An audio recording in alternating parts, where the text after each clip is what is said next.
All right, hello, everyone. Hi, Mars is not everybody. in costume. How dare she? It is I'm comic not in corner costume. today. Ah, crud!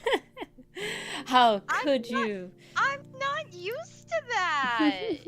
This is so weird for me. It's all a weird day thing. That is very true. But comic It corner is is. just our easiest day, I think. It has been a very weird week, I gotta say. Oh, did I mess you up that bad? No, you didn't mess me up that bad. It's just a whole bunch of stuff going on at once. Goodness. Ooh, what are you working on? I'm seeing a summer dress and Yes, shoes. I have always wanted to make a paper doll of myself Oh, for all nice. my outfits, and I went shopping on vacation and got a lot of Oh, new clothes and stuff. So I was wearing one of the outfits I put together today, and I just liked it so much that that's what I've spent my time on today. Is I am that. jealous and I need a dress like that. It's a very nice dress. I'm very happy with it. Once the shoes are done, I'm finished with it, and we'll do comic related stuff. I'm actually sharing my screen, so if Oh, people I would like will. comic related stuff, I've actually been going all afternoon. I'm very Oh, proud of yes, myself. you really have. You certainly have. I've been seeing you update the thing. Yes, I've been trying to be good about that. Alright. Don't mind me just changing into my Hotsun cosplay. 3, 2, 1, and change! Okay, maybe it takes a little longer Oh, than there that. it is. There we It go! changes for me, but then you have to give it a second. It popped up eventually. Very, very lovely. I love when stuff works out, don't you? Indeed. I was in a moment where it's like, I don't even know if I know how to work this anymore. How do I how do I do stream things? And then someone Oh in no! a Discord I moderate is like asking questions about stuff, and I'm like trying to walk them through it, and so it's just like I have to remember how to do things. Oh wow, you are an educator to all, Ori. They're having problems with their permissions, but I actually think that their Discord is just not updated to the current system because they're having problems with like a Uh-huh. forum channel, but Oh. when they sent me a screenshot of what their thing looks like, it's like not forums at all. It looks like a weird sort of like a jerry-rigged forums channel. And so I think the problem is they just need to Huh. update their Discord app, but I don't know if they're understanding yet. Mm. You know, So, it's all complicated, yeah. and when you realize you gotta change something, it's like, what the heck do I do, and how do I do that? I Truly. just wish everything would work as it should. Oops, that's not what I wanted to do. I gotta rearrange my entire thing in order to make Shadow, sure. mental shadow. There we go. Oh god, stop, please. Thank you. Discord. Alright, here we go. I got here. Whoa, whoa, whoa. Yeah, I fixed it. I fixed it. Okay, okay. By the time you see it happen, I'm already fixed it. If I'm being honest. Yeah, that's the beauty of lag, isn't it? Yes, yes. You guys see the issue long after I've already solved it. But I was gonna say something and I forgot. Hello, Charismatic Canine. Hi, Welcome, welcome. charismatic. Hi. We're just kind of chilling right now in the beginning times still. How have you been on this week of whatever you've been doing? I don't know. Was it spring break? I can't believe that April's next week and I'm kind of dying. I don't want to believe that because that is endgame for this semester for me.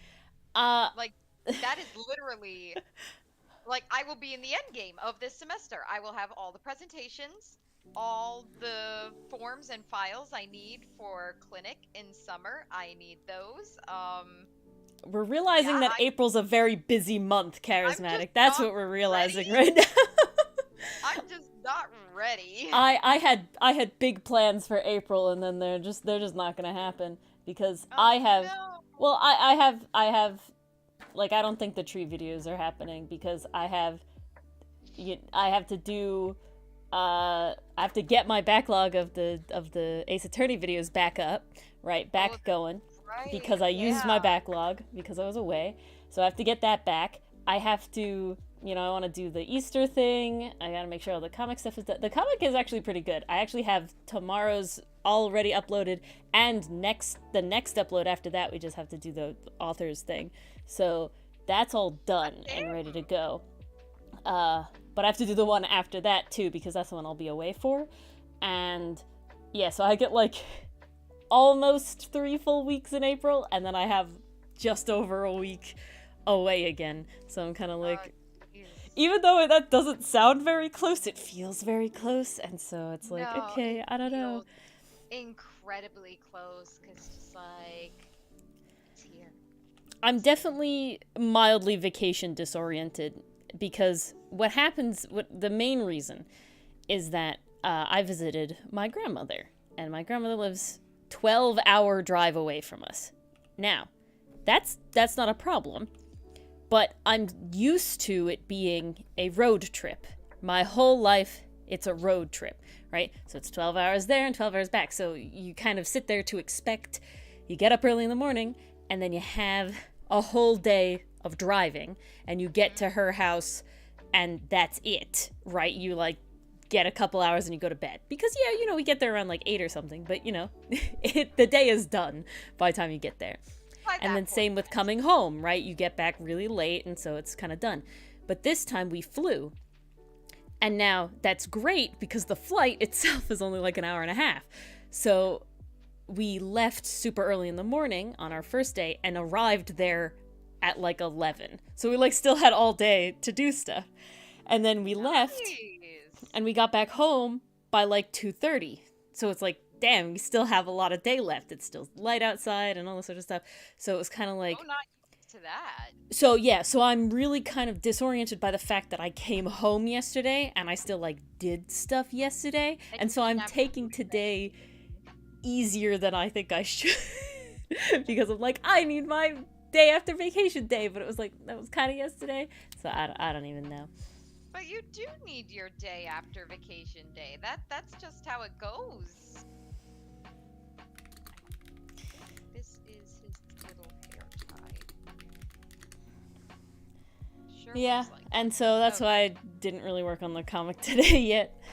Well, I did kind of, like I uploaded the next one, so I did something. There you go. You did still work on it. I did do something. My week starts on Mondays. That's why I hate calendars that start on Sundays. It just upsets me because it's like my life starts on a Monday. Why do calendars start on Sunday? It's called the weekend. So cruel. It should be at the end, right? You know what I'm saying? It like, should. I don't like it. This is just logic, and they defy really it is. at every turn. It just upsets me. Close that line. Yes. That line. So yeah. And then the other thing I found out is that, I really should try to do more sketchbook sketching outside of vacation. You really be enjoying it. I always liked it, right? I will say when I started doing the sketchbook sketching on vacation, I was kind of in like a, oh god, I don't remember how to do this sort of little moment. How do pencils work again? How to sketchbook, right? Because you lose so many things. There's no right? Control Z. There's no adjusting Control Z. Your pen size. Yeah, and it does feel different, right? Like I don't know it does feel different because I actually came back, and when I started drawing on the tablet, I was like, wow, this kind of feels wonky. Like I don't know what, like I couldn't explain what about it, but it's definitely not the same. And so it's definitely a little like, I don't really know what's going on here. So I kind of want to keep doing both. I want to be able to finish a sketchbook not over 3 years again, which I used to be able to do. I used to finish them in about a year, but I really wasn't doing digital art during that time. So it's kind of like what happened here? A one or the other thing. Oh, that's why it's doing that. But yeah. All right, what is the topic we're talking about today? Yeah, realism versus vibe. Realism versus vibe. I didn't have a good segue for that. No, and there really is no good segue because honestly, it's it's very hard to describe, but essentially what we're talking about here is we go on a lot about consistency, and we also go on a lot about how we do like to incorporate real elements into our series because that helps it feel more real. But then there's something writers like to do, which I like to refer to, and I know I've heard Ori use this term before, as the rule of cool. Yes. When do Big you throw D&D realism TTRPG thing.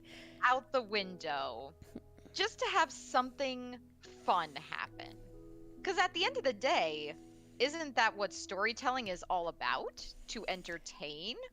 So maybe in some circumstances it is good to throw realism out the window and some rule of cool. So that is essentially what our topic is today.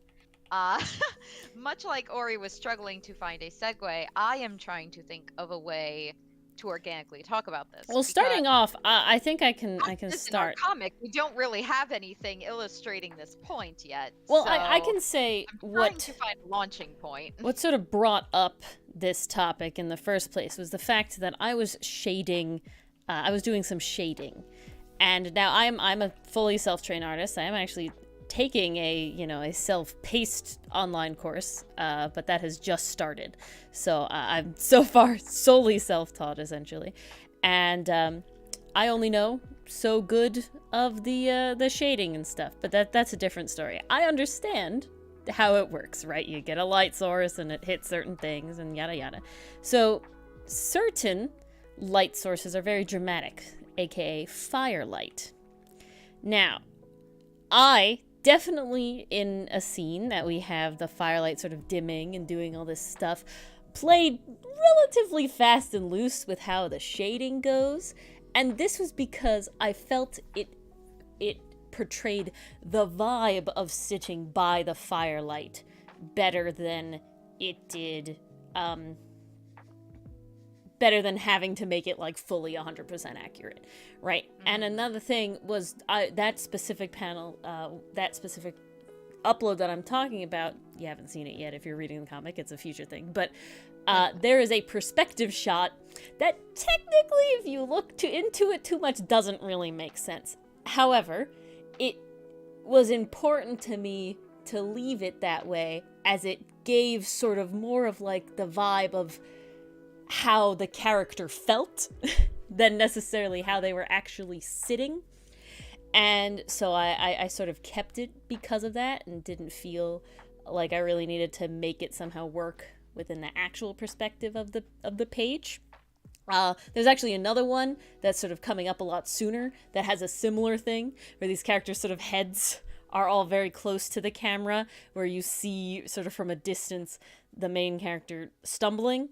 That's technically not how perspective would work in that specific case, but it's how the main character feels, right? They're all looking at him like a play on a stage, right? Or like he's far away as they're all looking at him, sort of crowding around together. So that is what I would consider more in All eyes the on art him. world. Yeah, exactly. The realism versus vibe is that the vibe of the panel was more important to portray, say, an emotion or a feeling than it was to make sure that all the rules of perspective were followed perfectly.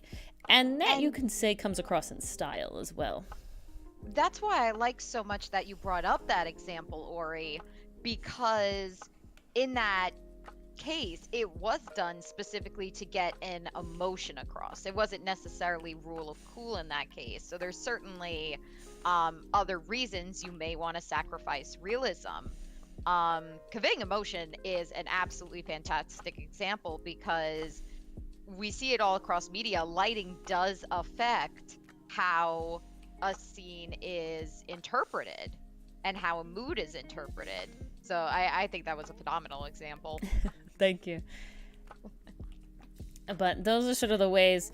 In art, you can also talk about the style, right? My art style is certainly not a realistic one, and so exaggerating certain portions or giving certain different things does change how it looks, but that's not realistic anymore. I actually recently watched a video essay about style and sort of like the very quote unquote hated CalArts style in the way that you say it, and other sort of I've heard of that one. quote unquote generic styles. Yeah, well, it gets really funny when you talk about how many shows are considered to have the CalArts style, but have nobody that went to CalArts. And I'm not trying to drag you on a tangent, but was that in reference to the new show coming out on Disney?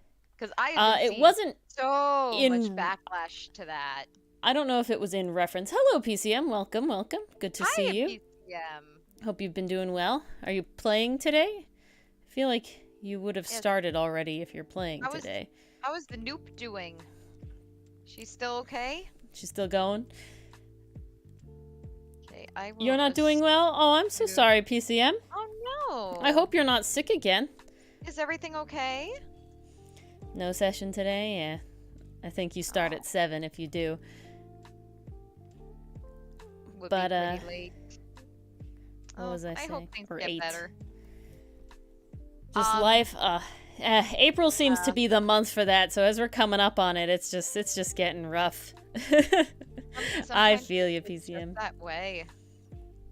Yes, I had seen some of the campfire things. I think I'm up to date. She's all right. You know, she's going, I guess you could say. She is enraged now, but yeah, but she's alive going. Is good. Yeah, she's alive is good. And that's always a plus. Yes, our D&D our Pathfinder characters are alive, which is also good. We were very close to not being alive, though. Oh my god. Yes, Luff was... We just went back and forth last night between 2 places. But and it was hilarious. To go back to the style thing. But you shall hear about that another day. Yes, yes. Well, to go back to the style thing, no, the video that I watched was not specifically in reference to any new show, to my knowledge, but it was specifically... I just thought it might be, because I was hearing about so much backlash against that particular show. I was like, oh, if the video essays haven't come out yet. Yeah, no, it was more surprised. A funny sort of... I mean, you're welcome to tangent, PCM. We'll have 8 conversations at once. That's the specialty here.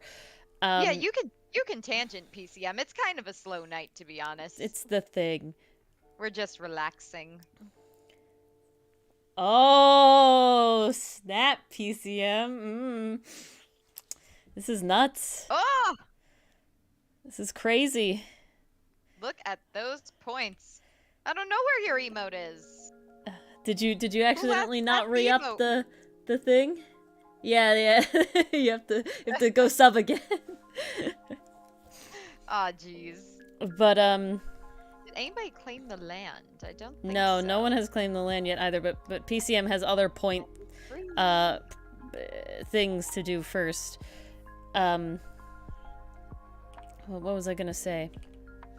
Talking about the video essay you watched. Yes. Style. So, it was definitely nothing PCM. We were getting back on track. Brains all over the place. And it was more just funny that, 2 shows that are very classically used as examples of the CalArts style, Steven Universe and The Amazing World of Gumball, both of their creators didn't go to CalArts at all.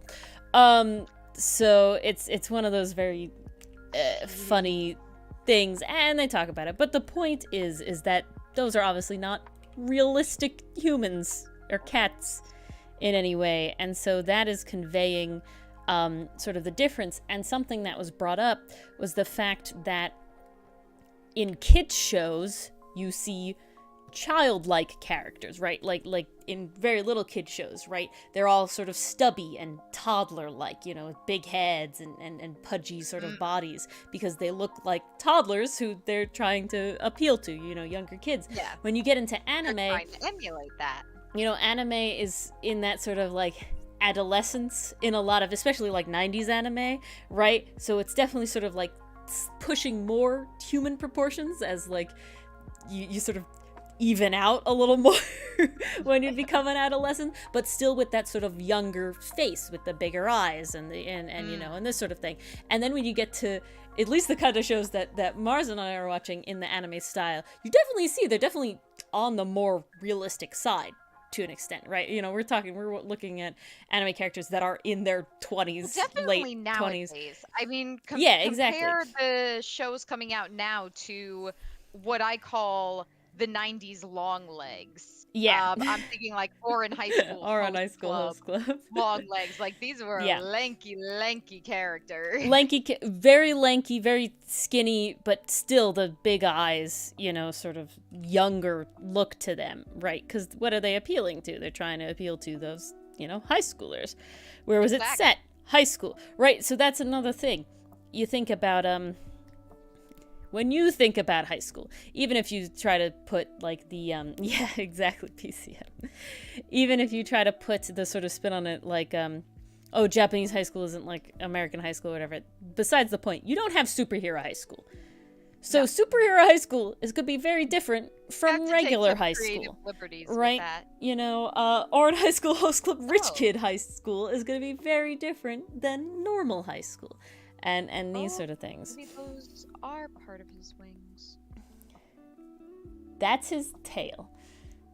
That's what I thought, but when I pull up the reference, there's no like inner tail look, so no, it's all black? It's all black. Yeah, it's all dark. Okay, all right. I was overthinking that then.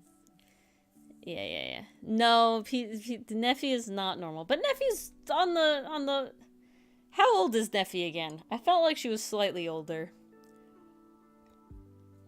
I was pretty sure she's actually an adult. It was at least my understanding, but correct me if I am mistaken. I was pretty sure we had a specific age for Neffy. We did. 22. There you go. See? Yeah, I was certain. It was more just one of those, like, I have to recall, you know?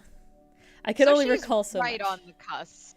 She's definitely an adult. I'm not worried, PC. I was more just trying to remember the Neffy lore. She's a college student. But yes, she is a college student, and she is the whole thing. Yeah, you know, all the scarring, all the trauma apparently has to happen younger. Apparently. It's just it really what's does. allowed. That's just animation law. I wouldn't say that most of our characters had a traumatic moment, but it is like a throughout childhood thing. But nothing is like a this moment at age 9 was the trauma moment. So, I don't think so. Well, this is where I come in. Yeah, go on. I would say our characters definitely have emotional baggage, and they have trauma, but there was no single moment in their life where everything changed. Defining moment. There was no Erin's mom got eaten, now he's gonna fight the Titans. There was no Edgeworth's father got shot in an elevator. Yeah, that. There was no Vex and Vax had to go to their very terrible father. Oh, yeah. And run away. At first, I thought you were mispronouncing Vash. Oh, no. Vash, I guess Vash did have a moment, but then he had a lot of years of still not good. Vash had his moment. You know, his brother blew up the spaceship with everyone he loved and cherished. Told him it was his fault. And then he just continued to have moments. And episode 11 broke me, so... I'm not ready. Prepared. Well, Neffy had a little bit of both, PCM. Neffy had some of that, like, she was kind of discriminated against for being weird looking, if I remember. And that was, like, a whole thing for a long time. And then she was a defining moment of barbecue. So... Yeah. She kind of had a bit of both. That's definitely the defining moment, but it was before that. Back to our characters is... I prefer to call it a straw that broke the camel's back moment. Because it's a series of incidents that unfortunate events to build and build. Well, yeah, no, definitely. I had to. I'm sorry. They do build upon each other because, in my mind, and you guys know I love to make my stories as quote unquote realistic as possible. that's how life sometimes is. You just get pushed and pushed and pushed until finally you snap. It's not like this one defining moment, but it's the straw that breaks the camel's Life back, definitely where has the they sort are of bit of finally like, both. okay, now something's got to change, and they know something needs to change, and the whole conflict is them trying to figure out, how do we make that change? How do we better ourselves? And that entire vibe is kind of the point of our story in the end. It really is. Kind of the because story we are telling of the straw that broke the camel's back. Well, we cover a lot of ground, and I am painting on the wrong layer. God damn it. You know the pain. I just want to color the hair. And I need references. Yeah, that, aren't we all, PCM? But, she's gone through a lot, so hopefully, you know what you gotta do? You gotta tell audio that you have to have some sort of, interdimensional therapist for Neffy. Someone's gotta be there. She's gotta go seek help. And, that'll be a whole roleplay thing. A friend, someone to listen to her. Yeah. Right. Well, she has friends now. She just doesn't trust them as much as she needs to in order to get the baggage healing that she needs.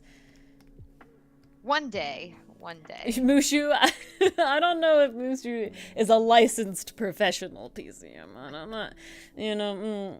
His credentials are debatable, in my opinion, to say the least. Okay, what other panels do I need to do? But, Ori, yeah. I'm gonna need your copying the color layer and paste technique again, because I cannot figure it out for the life of me. Oh, okay.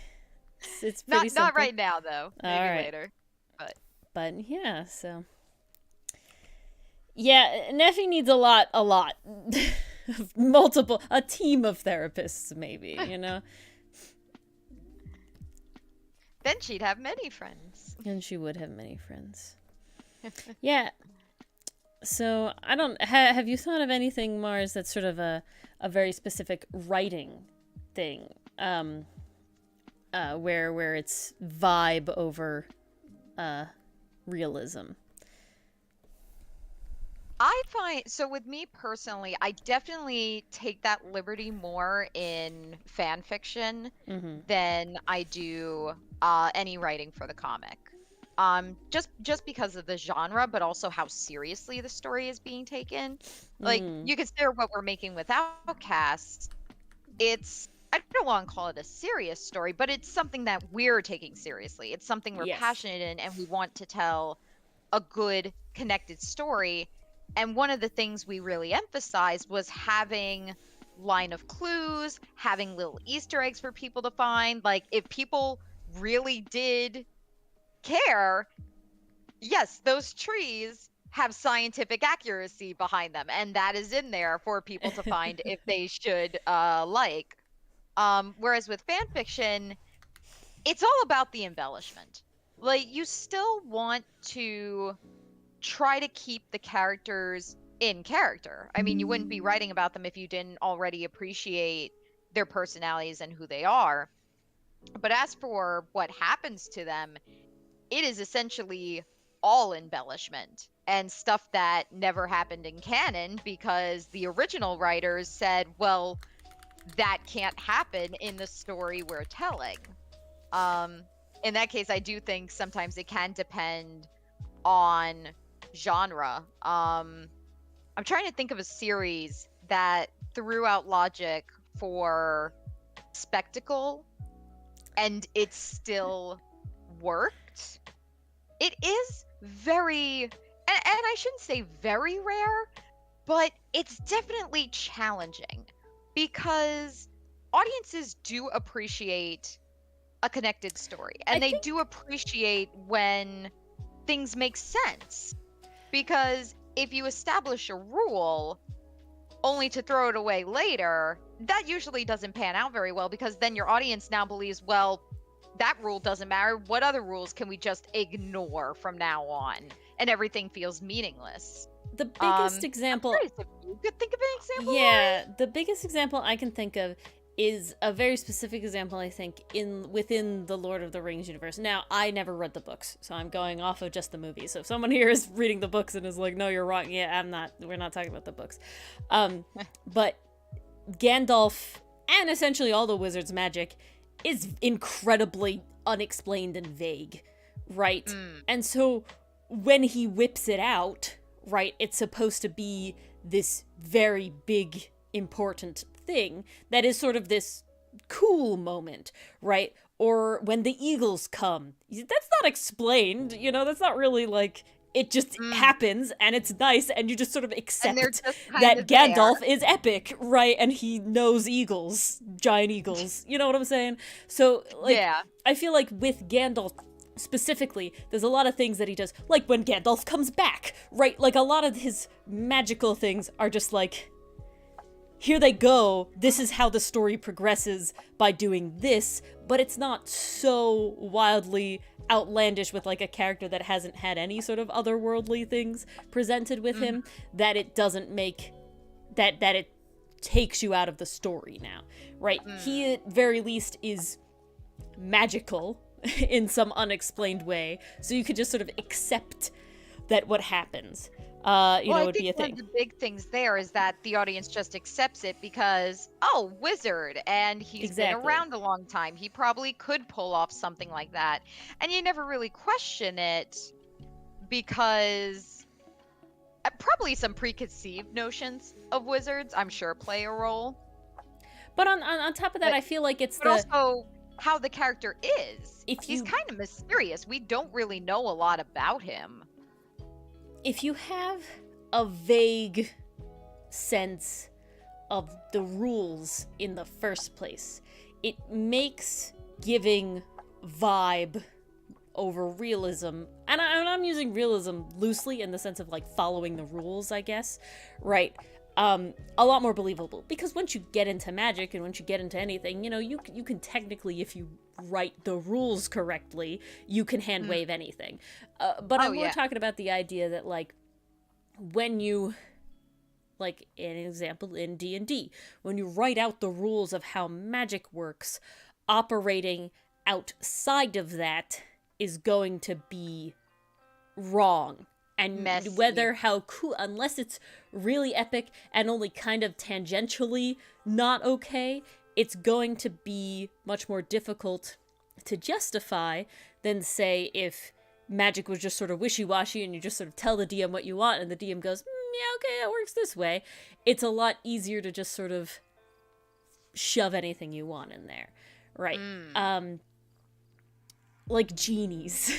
Genie rules are very non-specific for a good reason. They have their classic, 3 rules or whatever. I was about to say, I haven't encountered a genie in D&D yet, I don't think so. Oh, well, Dylan is a very good genie, and the only genies you should encounter are Dylan DMing, so I won't be surprised he likes genies. But the point is that when you talk about any genie, the point is that they take your words in literally whatever way they want. Literally. I wouldn't even say literally. I would say any way they want that makes it not exactly what you meant. A good example is from Adventure Time. There's a character. Only one here, and it was someone's Patreon. Oh, a genie. PCM is only. Oh, okay. I had to. I'm sorry, PCM. I had a brave part there. PCM has encountered a genie, for that one. And it was someone's patron. I see. Yeah, I've encountered one genie, in D&D. However, Dylan himself is a genie that lost his powers or something because he acts like one, and he loves playing the game Beat the Genie. Where you're supposed to try and ask, make a wish, and he's gonna tell you how it goes bad because a genie did it. But he must have had a past life or something. Yeah, he really did. But Prismo in Adventure Time is a wish-giving entity, and he's not a genie. He's not trying to screw you over, but he does have to make you be specific. But the idea is that if you wish for a massage, who's giving it to you? A bear? Where is he coming? Where is this masseuse coming from? Do I just zap some guy away from his home and his family? Oh, where'd Dad go? Whatever. Those sort of things are what can happen when the rules are vague, right? And so that I think is a reason why Mars and I, stray away from making, very concrete rules for a lot of things of like everything on this island is a hybrid, or everything on this island, is whatever, or, making charts of how callers, Punnett squares and all this sort of stuff, is because if I want to make a cool caller hybrid, I don't want to be tied down by the rules that I made for the fantasy, unrealistic place that I've already created. Does that make sense? I personally think it does, because particularly with the example you gave, you basically don't want to put yourself in a creative corner where if you want to do this fun hybrid, you're now in a position where you can't do it at all. Exactly, because I've made the Punnett square, right? Yeah. And then well, maybe it's an exaggeration to say you can't do it at all, but now you have to explain why this anomaly exists, right? Now that you've made rules, you have to explain why this anomaly exists. Because when you break a rule, you have to explain why is it allowed to be broken now when it wasn't in the beginning. Oh, good for Neffy. That's better than nobody. Aw. That's better than nobody. PCM, you literally just made me think of the SpongeBob line. It was like, "Hi, I am normal." Yes. Oh God, that episode. Whew, that episode, dang. But yeah, so I was watching an artist once that was doing all of this work to make these it's not a bad thing, PCM, that's a good thing. Then they can be all friends and it's all great, come on. Hello, Oscar. When did you become a bird? A long time. Wait, Oscar, you're a bird now? Yeah, he's got the little bird emote first, so I don't know what happened. When did you become a bird? Oh, Oscar has a new...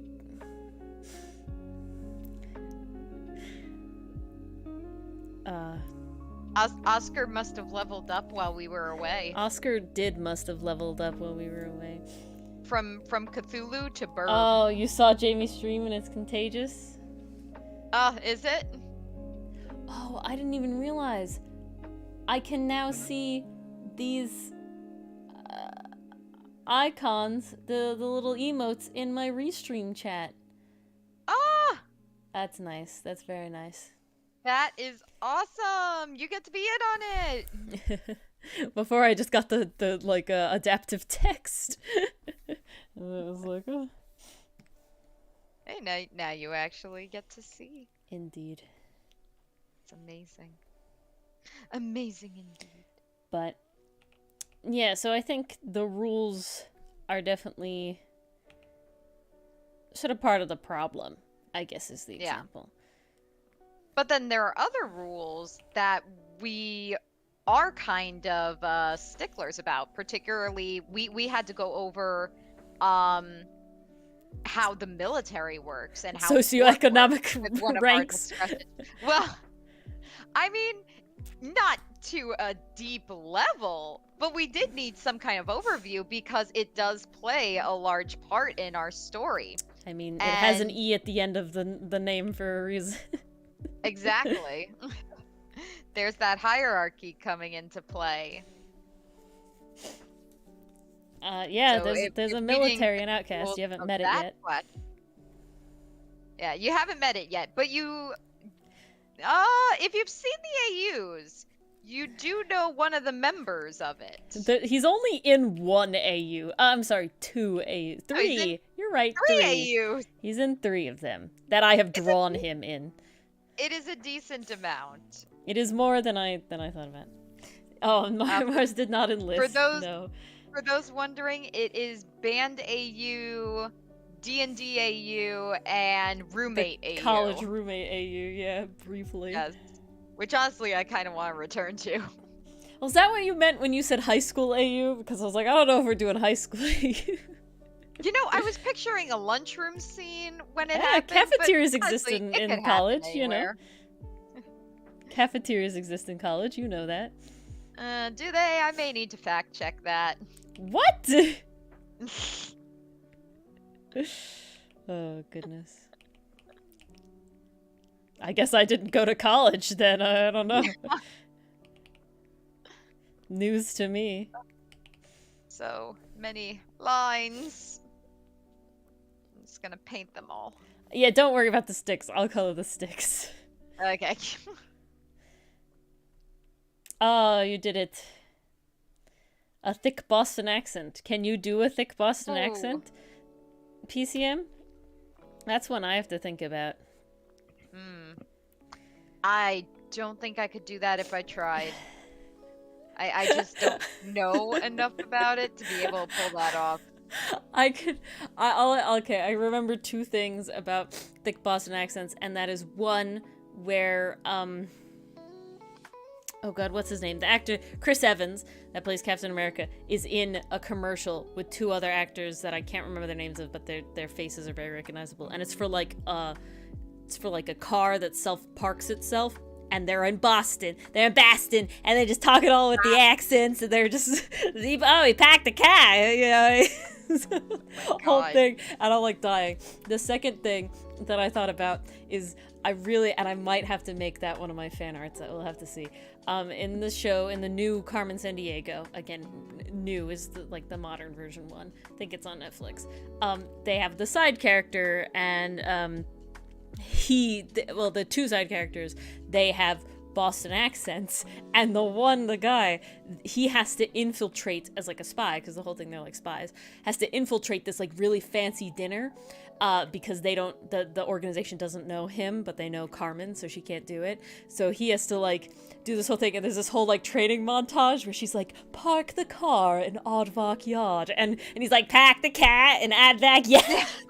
And she's like, no, god damn it, just do it right. And then the montage happens. Give yourself away immediately. And then the montage happens, and he walks out in a suit, and honestly, top tier. He cleans it so well. Top tier shit. And he just comes out in the suit, he like adjusts the jacket, he goes, I'm going to park the car in Aardvark Yard, and you're like, damn! Oh, so proud. Perfect. Oh, very good. Yeah, pack the car in Aardvark Yard. That's so good. That's hysterical. I still need to check out that show. It's a good one. Maybe it can be on our list. I don't remember it being particularly long. It does have multiple seasons. Yeah, it does have multiple seasons, but I don't think any of the seasons are very long. It's good. I enjoyed it. It's just a fun little thing. Well, a fun little romp. That one feels more like Brooklyn than Boston, PCM. Hey, I'm walking here. That's a Brooklyn thing. Hey, I'm walking here. Nah, that was terrible. There's a reason I don't do those accents. Dylan's default NPC accent is like a soft Brooklyn. I don't know why, but that's his thing. Yeah, sometimes you have the accent that you're good at. PCM.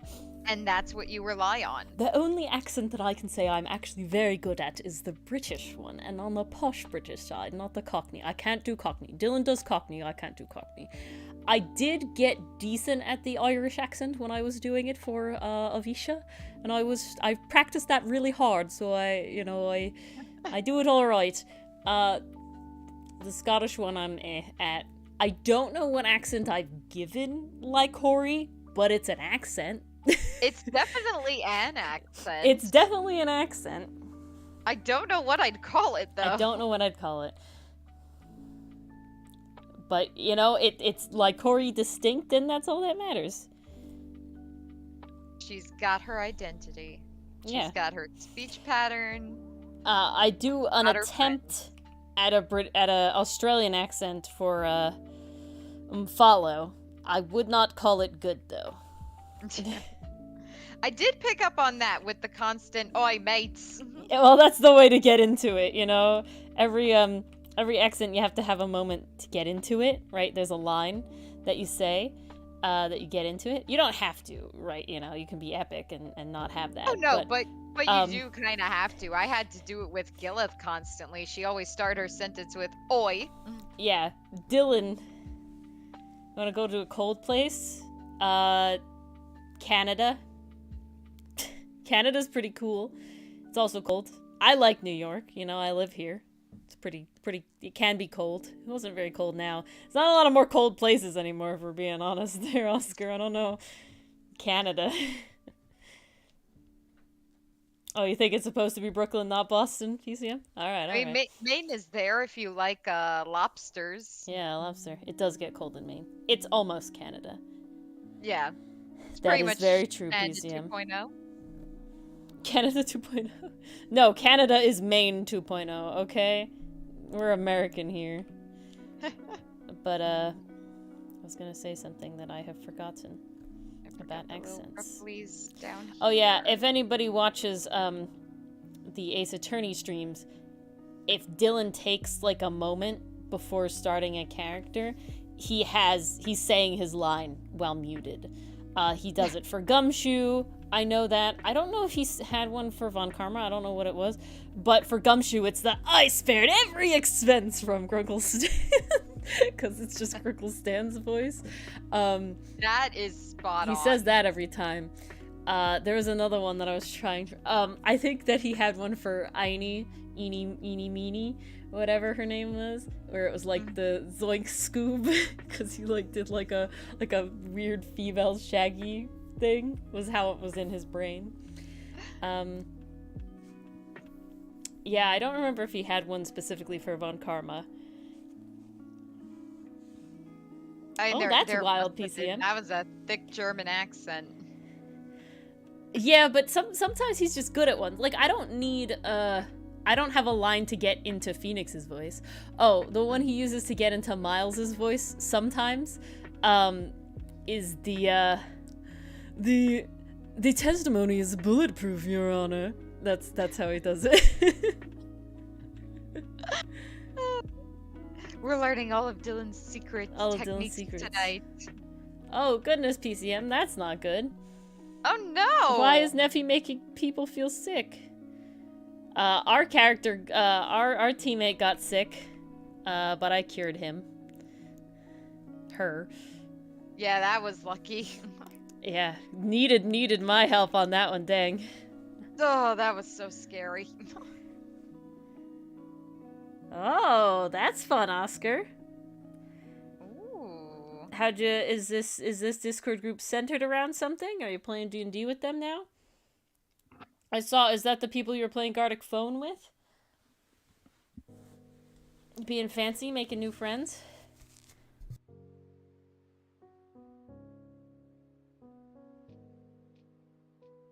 Oh my goodness, I had to blow my nose. Man, I have not done... Don't hurt yourself. I'm like having a good... I really am happy with how these sketches turned out of this panels. It's definitely kind of a trip to go back and look at old panels and be like, you know, I feel like my art was like not and it's like and then I look at back even older ones and I was like, okay, at least it's improved to there. And now I'm at like, this was just from like October of 2022, so very recent sketches. Oh, wow. And I'm like, yes, my art is good.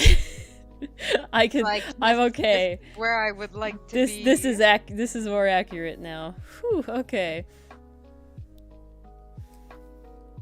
I actually reread one of my older fan fictions because I needed to get some inspiration. I was actually working on pronunciation. I almost said Araya again. I meant Daria. Aria, yeah. And for their prize, and I was just like, wow, my writing style has changed. If you say so, Oscar. Much. Freaking wild. I see, Oscar. I don't know. Gotta get some sleep. Sleep has to fit in there somewhere. You might like, I don't know if you've checked out Kaz, the DM's Discord server. There are a lot of Europeans in there, Danish people, and Kaz is England.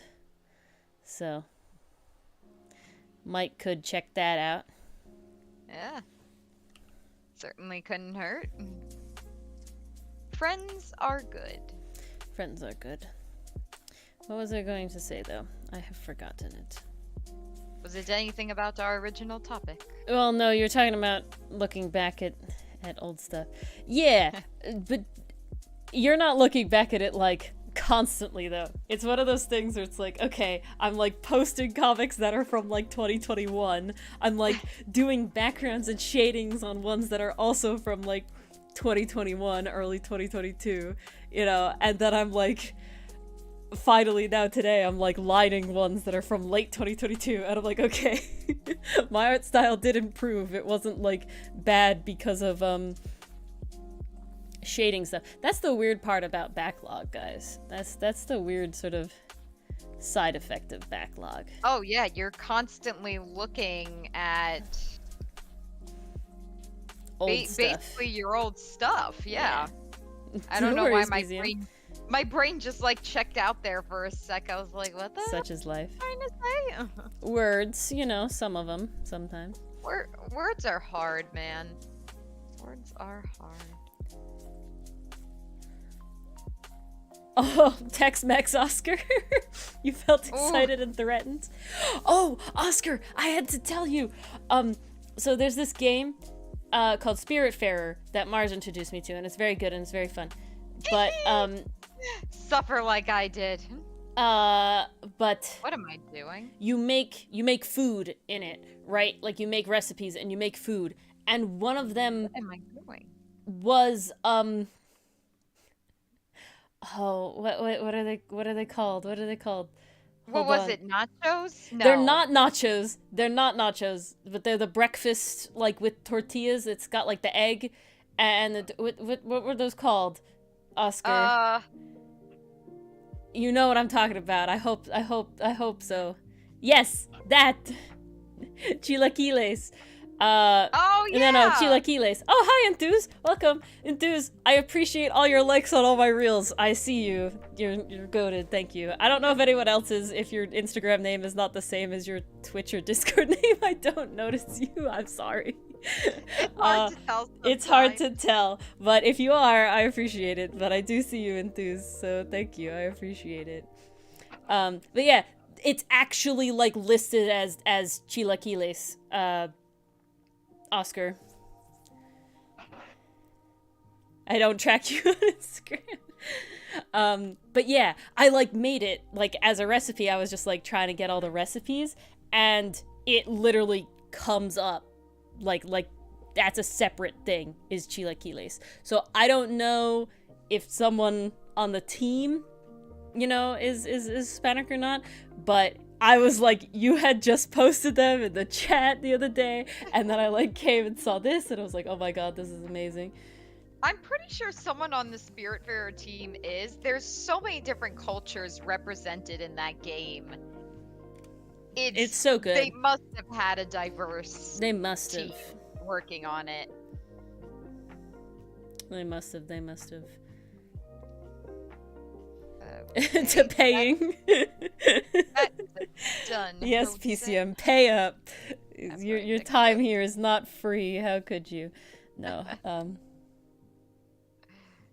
What's this? Free time? Never.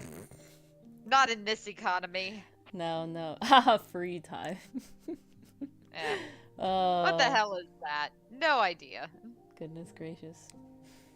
We're going. Yeah, global domination with food, That, indeed. ooh, what the hell did I do there? But yeah, does anybody have any questions? You know, Yeah. we're always open to questions. Any No, questions. Pertaining Comic to the related, comic, you know, in art, general. writing. Art, this topic we were talking about, if we didn't say something that you're curious about, anything. Yeah, gotta be honest, this was a hard topic to talk about, guys. I think it's because one, I'm We always drawing at do the it. same time, so I'm also distracted, but also two, there's not really outside of the art, not really an example in the writing. And I think that is because of the genre we chose, but also the type of story we want to tell.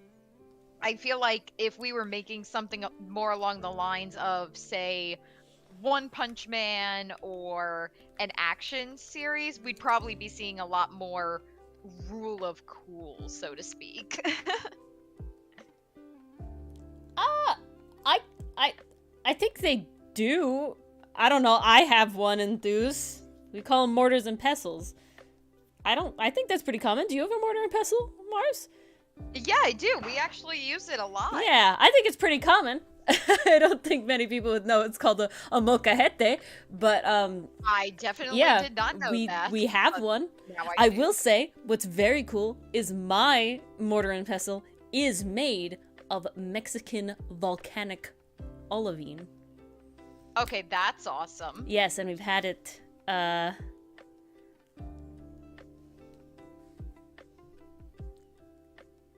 yeah, we've had it for years. Forever. No, I thought I said an L. Yeah. I think most people do. We call them mortar and pestles, and we use them a lot. I don't...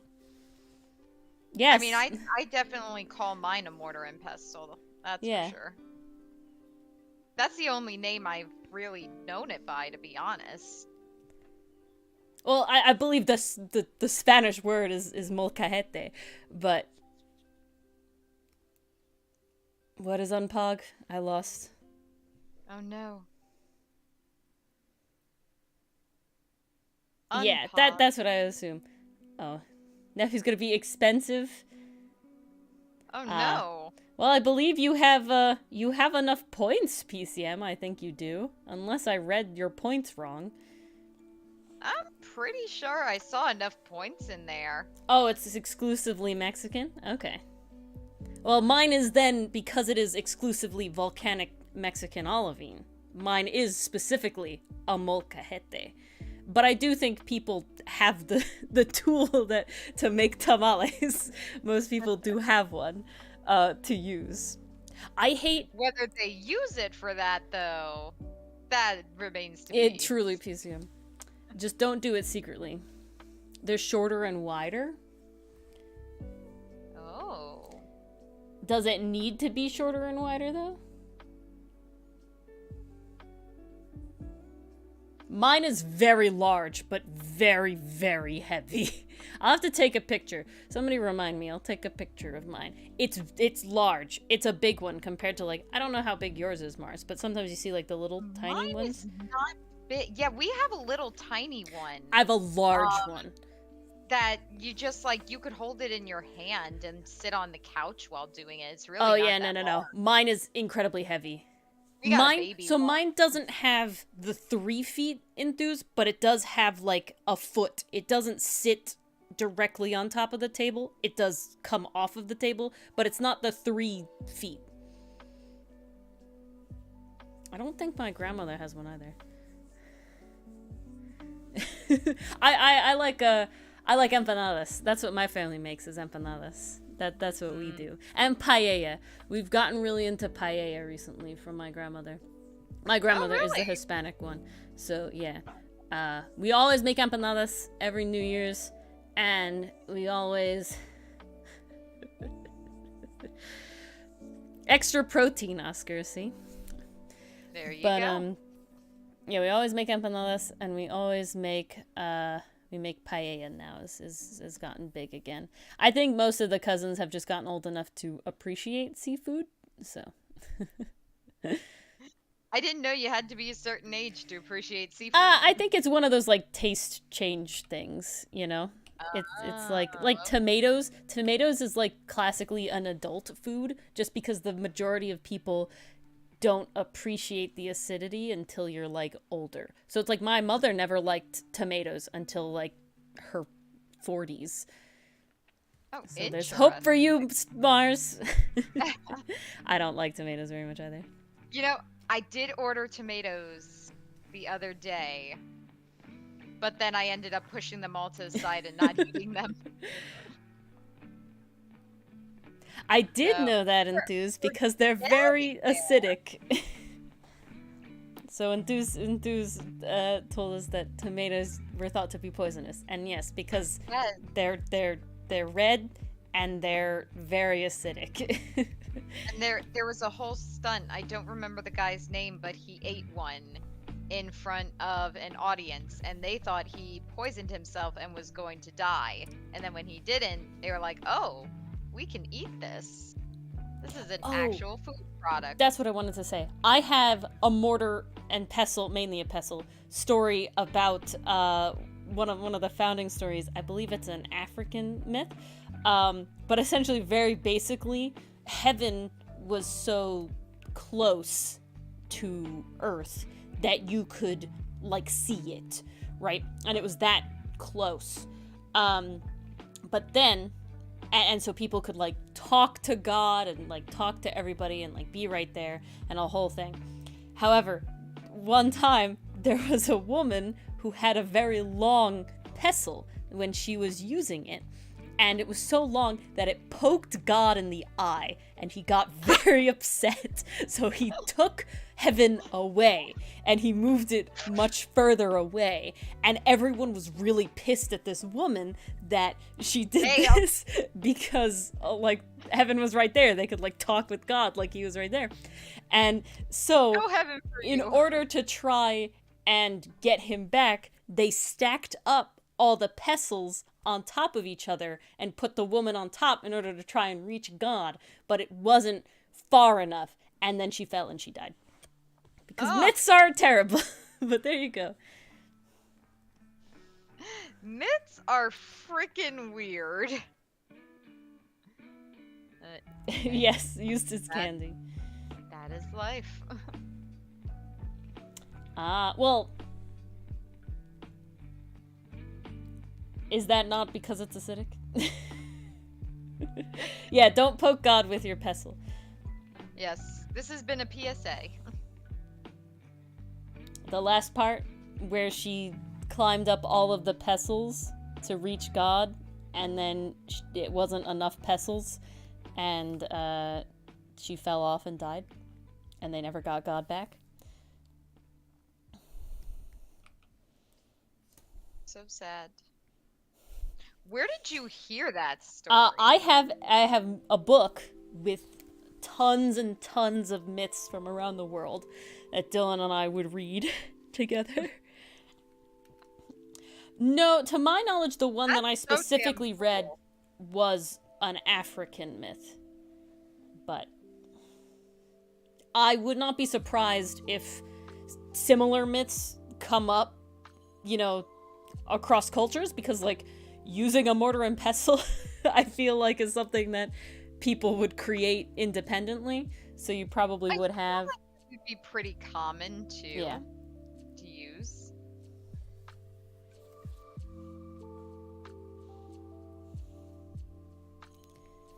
You have a pyramid specifically for reaching God, or for poking him with pestles? I don't know if neither of which seem ideal. I mean, reaching God is pretty tame. No, just regular God. It just said basic God. Now, the problem with a lot of these myths is that they've been, what's the word? I think, no, right? they've been Christianized. Even worse. You know, so calling it heaven and calling it God is probably not what really it would have been, right? It would have had some other meaning and something, but so many myths were not recorded until Christianity came around, and then they made everything Christianized. Well, they had to document everything, so they knew what they had to change. Yeah, and so they documented only the changes, though, and so, you know, even when you get, like, Norse and like Celtic stuff, it's incredibly Christianized. The reason that so many people know, like, Greek and Roman myths, well, mostly Greek myths, is because they were documented to a certain extent before Christianity came in. However, they still are not fully non-affected. So it's kind of really unfortunate that we have to sort of piece together what they truly meant to a certain extent, which is sad. Kind of like reverse engineering in a way.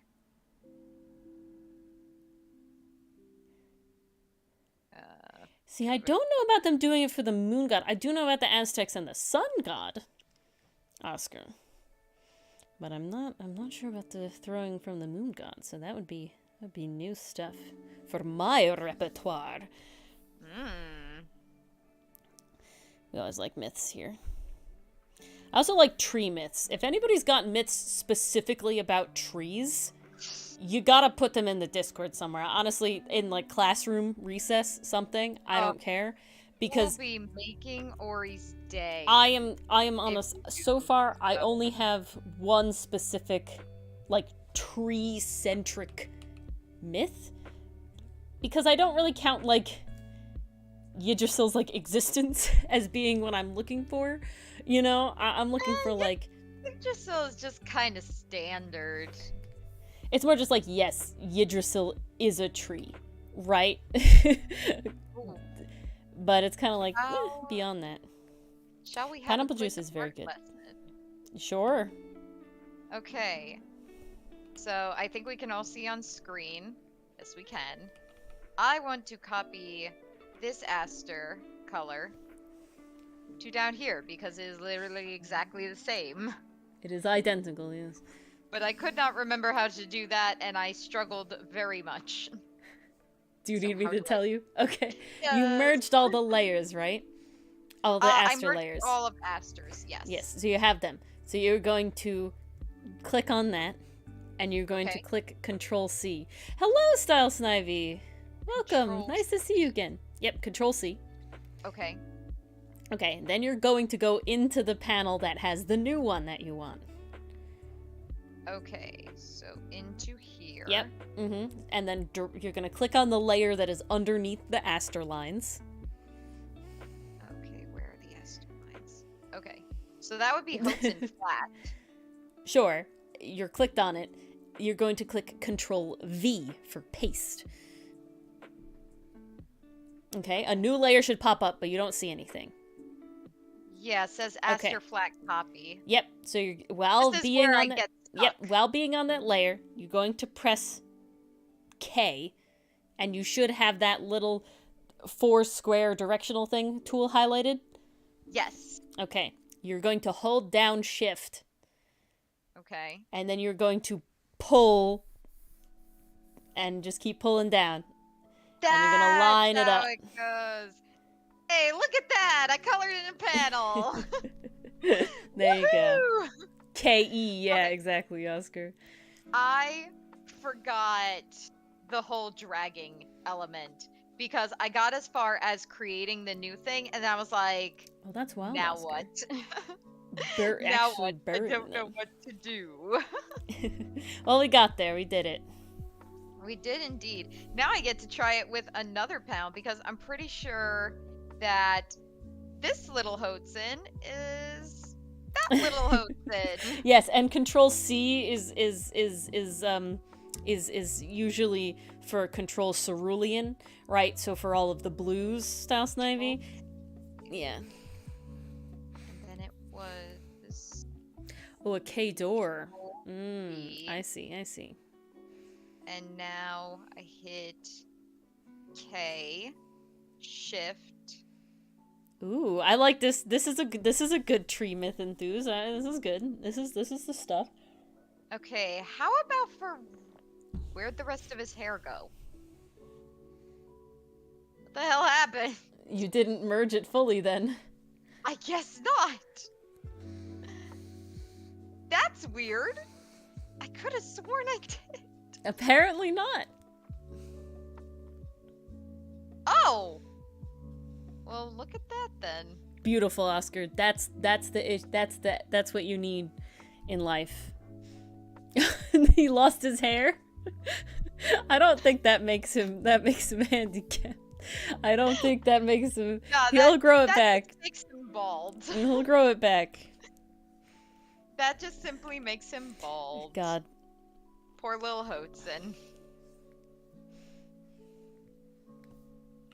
Alright, let's try this again. Control-V, K, Shift. Alright, there's hair and I got Aster with him. Woo. Okay. Cool. Shrinking. Control-T. Control-T. And then you pick one of the corners. love it. It's worse. Yeah, that SpongeBob episode, the SpongeBob movie. Bold, bold, bold.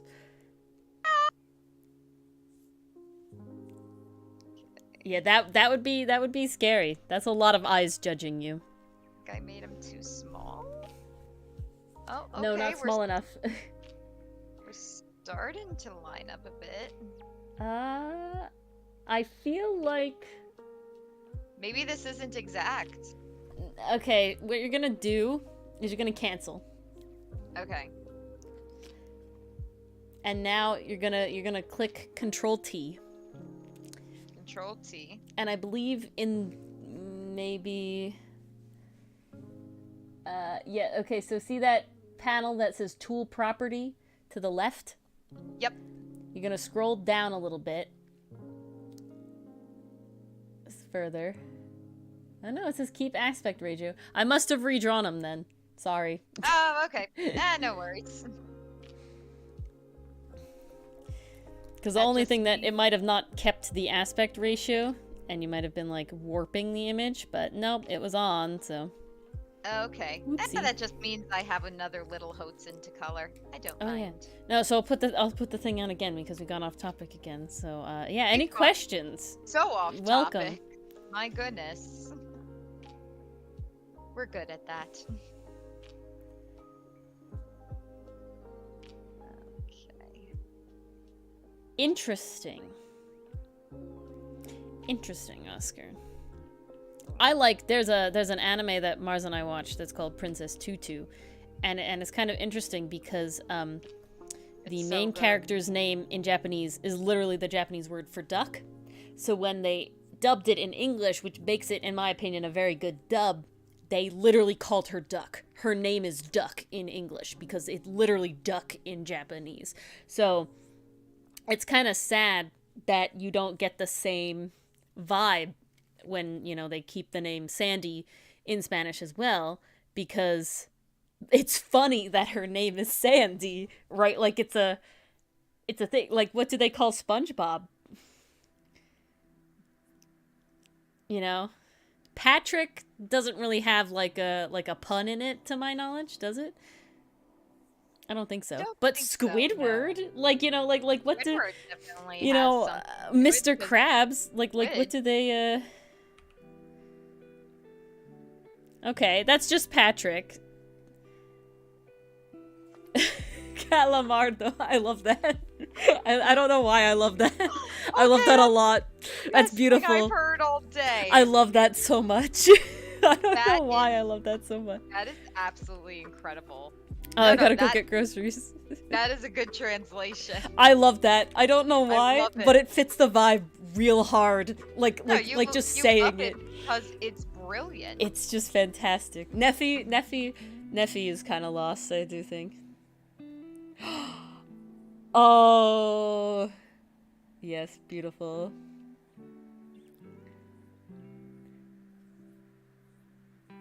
Don Cangrejo. Fantastic. The Don makes it because he's like the boss. Like, it's great. Top tier. Oh, Eduardo is, yeah, I see. Makes sense. Well, beautiful. What do they call Squilliam? Oh, that's a good question. What is Squilliam? I'm so curious now. Ooh, that's a good one. I don't know of a William translation in Spanish.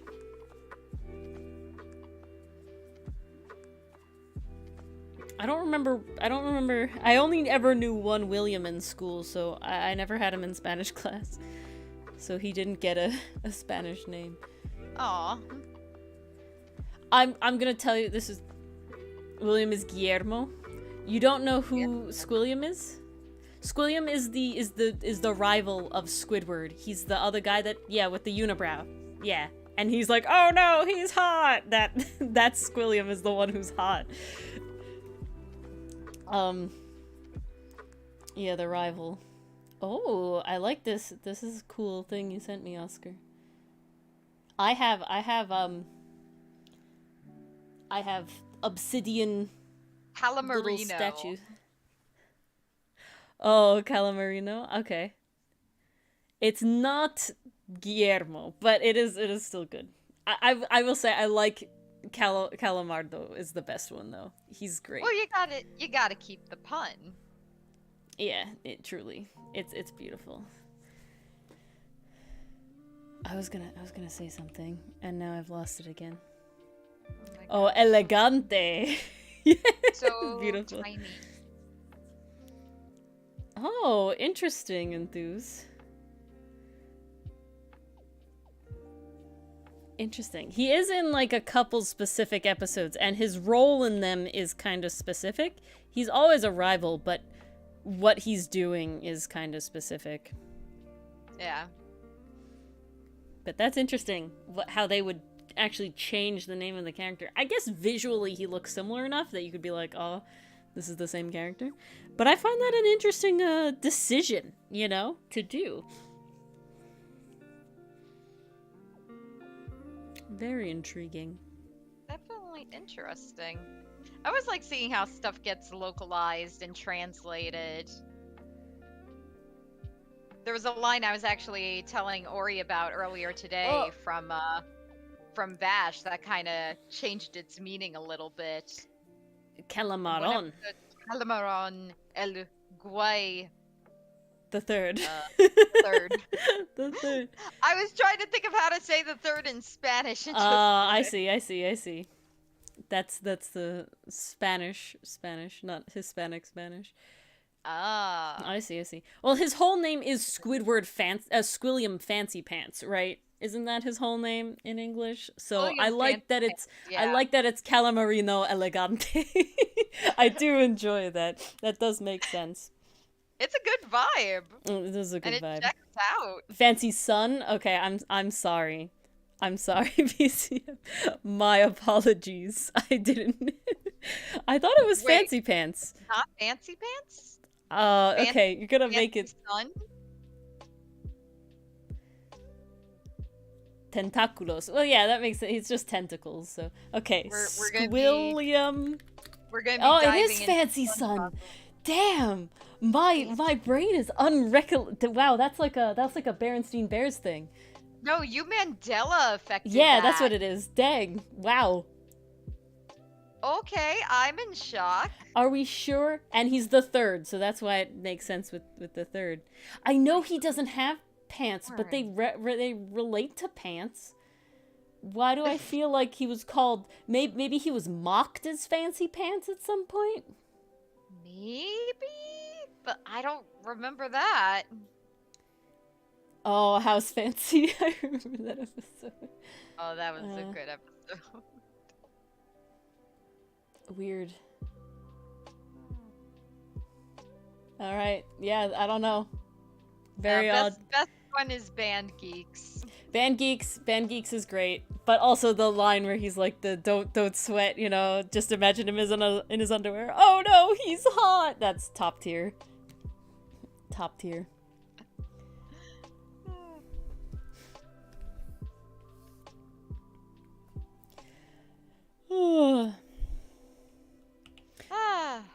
Plane ride wore ya out.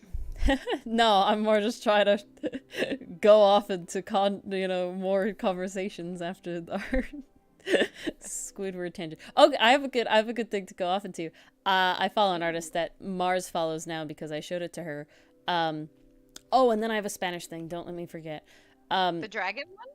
No, the Fairly Odd Parents, Danny Phantom, Jimmy Neutron, that artist, and they did so this artist specifically draws Timmy Turner from Fairly Odd Parents, Jimmy Neutron from Jimmy Neutron, Danny Fenton from Danny Phantom, and SpongeBob, right, as like adults essentially, and they're like doing things. 20 to 25. They're like college roughly. Students. Yeah, they're They're college in that age. Comfortable age bracket. And yeah, well, no, it's not him, but it's a fan artist, Oscar, and they like put them in the universe, and they just did a comic, and it was like, how are you allowed to rip my heart out for cartoons I haven't watched in years in this way? They're supposed to be funny. How dare you? Essentially, the comic is that at this point in time, Timmy and Jimmy and Danny and SpongeBob have been traveling between multiverses, like fighting bad guys, right? Like that's the AU that they're in. And then Think Attack of the Toy Bots for if you've played that game. whatever reason, the scenario that they're in is that Timmy outgrows Cosmo and Wanda, and so they're taken away from him, and his memory is wiped, and so he's trying to remember everything, but Jimmy and Danny and SpongeBob remember anything because it doesn't affect them that he's like existed with them this whole time, and it's just pain. And I'm like, why did you do this to me? The whole way through. Why have you done this to me? So that's what I saw just before we got into the stream. It's definitely timing. not as enthused. Sometimes they do like have a human SpongeBob fridge. It's definitely like a family thing. It's on Instagram. I'd have to figure out who the artist is. I'd have to like check who the artist is. I'm pretty sure I just saw them. I could actually dig real quick. But yeah, it was definitely like pain. And I was just like, you're not allowed to make me feel this way for like characters that were just goofy characters. But that was the other thing. The other Spanish thing that I wanted to say that is very interesting. So, my father's side is the Hispanic side. So my grandmother, my father's father, is 100% Hispanic. She's fluent in Spanish and everything like that. So her mother, my great-great-grandmother, at the end of her life, because she was still alive when I was around, at the end of her life, she, even though she had learned English later in life, reverted to only speaking in Spanish. So when we would visit her, my father would speak to her in Spanish. I was so young that I didn't really know any Spanish at the time. But the thing that was funny about it is that my actual name is, when pronounced with a Spanish accent, is just flat out a word in Spanish. And so when my father would try to reintroduce us to her every time, because she would forget, she wouldn't remember who we were, he would have to like tell her who we were,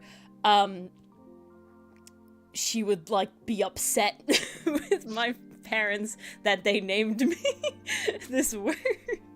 And it was just very, very funny. So when I went in school, when I took Spanish class, something that, you know, you did in the language classes is you took on your name, your translated name. So, right, if you were William, you were Guillermo. If you were, Stephen, you were Esteban, whatever it was. I had to pick a different name. If you were Maria, you just kept it. I had to pick a different name. I wasn't allowed to. They were like, you get to choose whatever name you want. I chose the closest name, but it was definitely a funny. And I chose the same name throughout all my Spanish classes, so I always like remembered. But that was just like a very funny experience to me. And then I worked in 2 separate jobs. I worked in a bakery, and all of the bakers were Latin American, and then I worked in as an arborist, and almost all of the crew members were like from El Salvador and Mexico and everything like that. And so they spoke a lot of Spanish. So every time I would get to have this conversation with them about my name, and it's funny because the name is also a meaning for a quality that I am the opposite of. So it's like triple layers of just random stuff. It's very wild. Just not the name for you, huh? It's just a very funny thing. No, my name in like all languages is always like a negative thing. Every like name meaning, it's like a bad thing. Oh shit. Yeah, I think it's... I never knew that. Oh yeah. One of them is burnt toast. One of them is carrot. One of them is crooked nose. They're just all negatives. Jeez. I remember one time, I went to church, and the whole, like, it was like Sunday school, right? And the like pastor, she was like doing like meanings of your name, because we had so many people that had like religious, like biblical names. And she, for whatever reason, decided to use my name as an example for like name meanings. She's like, yes, your name means crooked nose. And it was like, fantastic. I'm 8. Thank you for this. Yes. Thank you Thank for you the for this. confidence boost, Yeah. lady. Very, Wow. very funny. So that was... I love my name. Names are wild. But my name has definitely been... It's actually really funny because I went to, like, out, you know, when I was on vacation, I went shopping and we went to, like, this boutique store. So in boutique stores, they're, like, very attentive to you, right? All the workers are, like, coming around. They're like, oh, do you need help? Do you need this? And so when you start holding... They'll do everything. And so when you start holding a lot of clothes, they ask, do you want me to set up a dressing room for you? And they will go have a dressing room and they will put all the clothes for you and they will like write your name on the door. So they ask you what your name is. And I gave my name, and my name is classically a guy's name, especially spelt the way that it's spelt. But you can spell it a separate way that is more feminine. And so I didn't even think about it. But then we're looking for the names and it's like, oh no, there's my name. It's spelled wrong.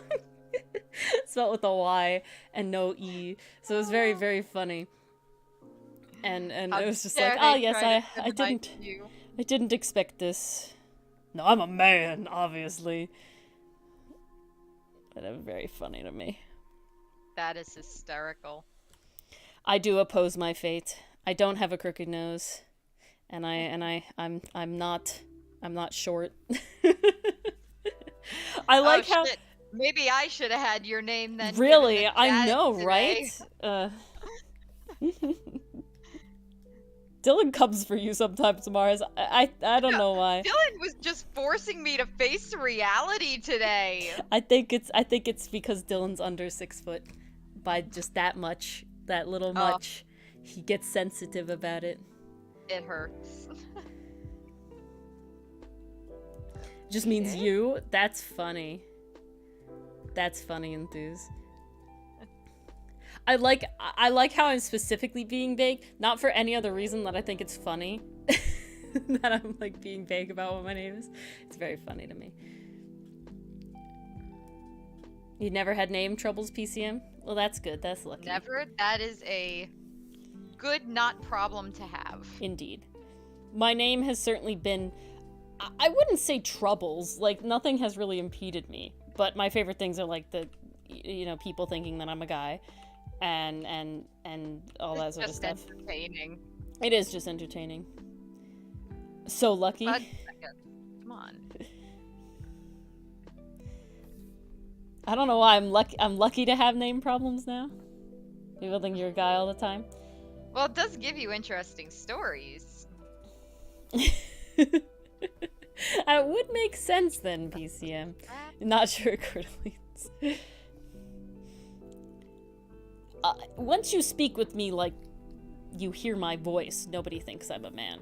But if you just know my name, everybody's like, oh yes, obviously this is a man. And it's like, oh, okay, cool. And every other person with my name, spelt exactly the same way my name is spelt, has been a guy.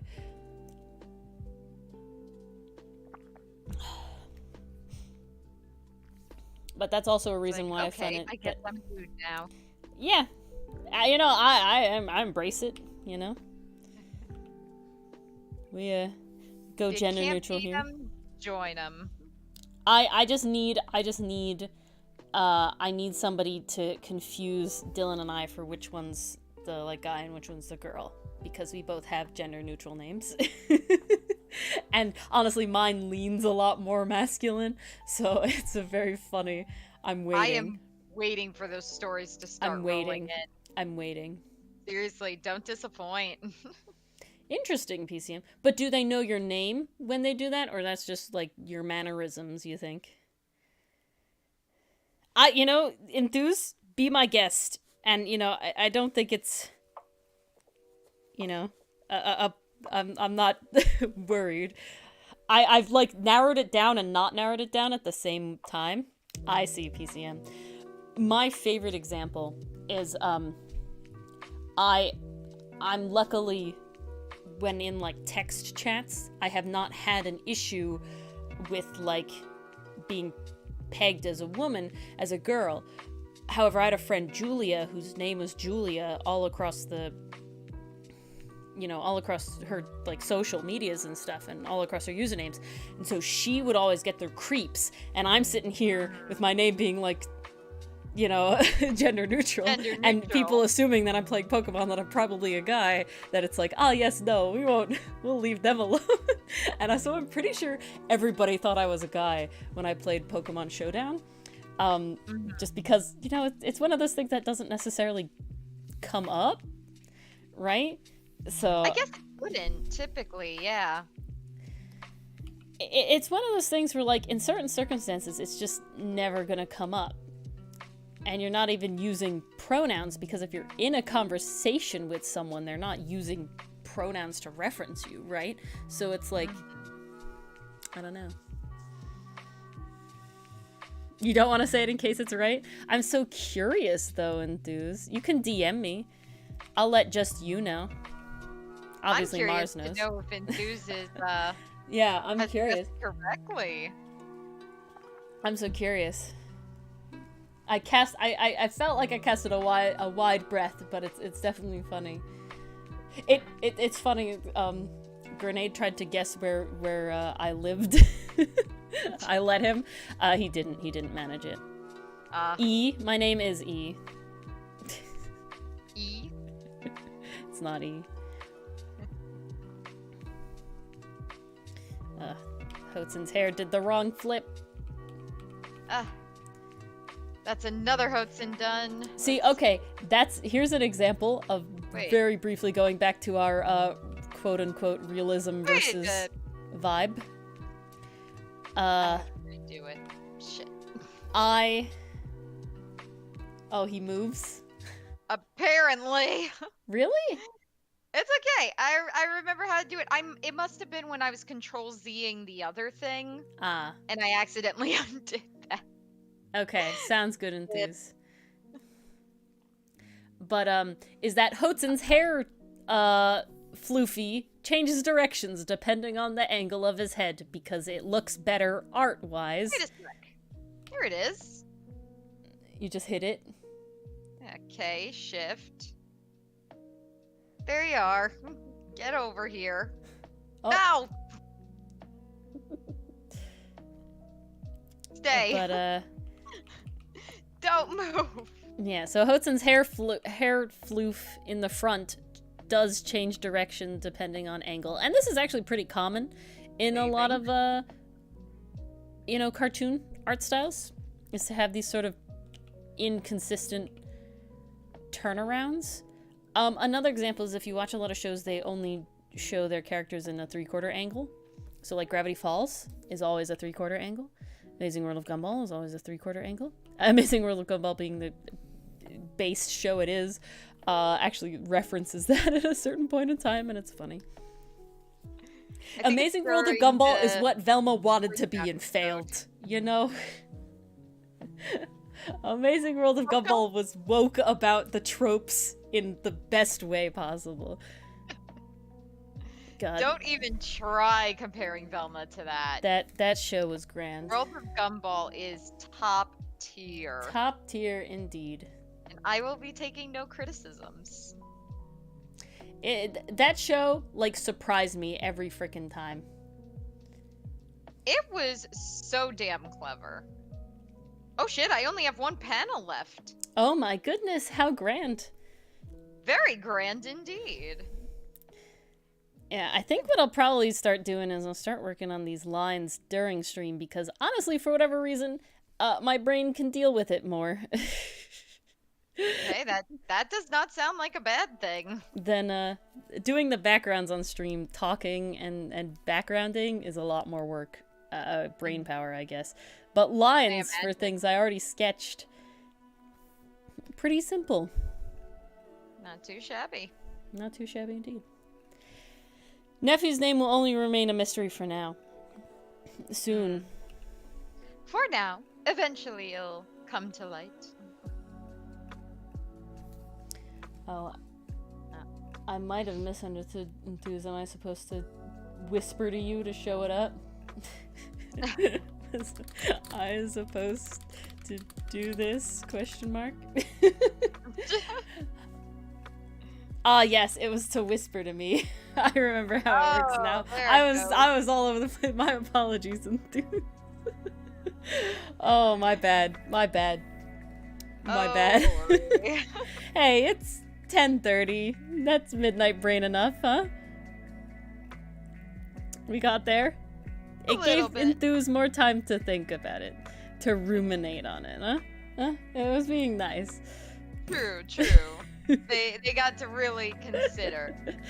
I forgot that's how you whisper as you needed my name in chat. I completely forgot. Sorry. Oh, boy. goodness gracious. Hey, I was in the lining zone, okay? I was in the line art zone. You know, sometimes you just get into that zone and you freaking go. Mm-hmm. And But you yeah, just Red, how are go you? off. Glad to see you here. Oh, my stream must be frozen. Oh? I see. Nothing. Yeah, my computer's kind of having a fit right now. Oh no. I had to do something on clip art and it's having a fit. Oh my. I think that is just you though, which is good. That is very much just me, because it sounds like you're still receiving messages and stuff. I'm just gonna close down some other Well, tabs on PCM did say my...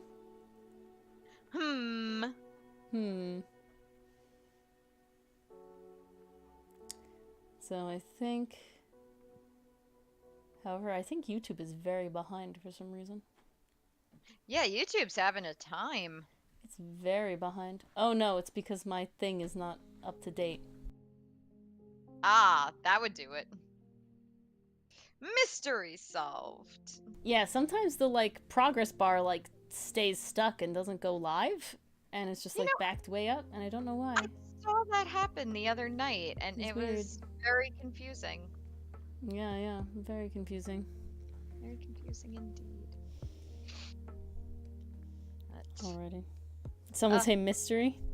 Didn't say mystery, but you know, mysteries are good. I like mysteries. Mars and I want to write a mystery at some point. Oh my god, I would love to write a mystery. I mean, we're talking about leaving breadcrumbs now, and a mystery is literally nothing but breadcrumbs. I mean, essentially when it comes to a mystery, and you all have probably heard this before, but you want to basically know the ending before you even start writing. Because that's how you get those breadcrumbs. That's how you're able to leave those clues for your audience to follow. And everything flows nice and smoothly. And,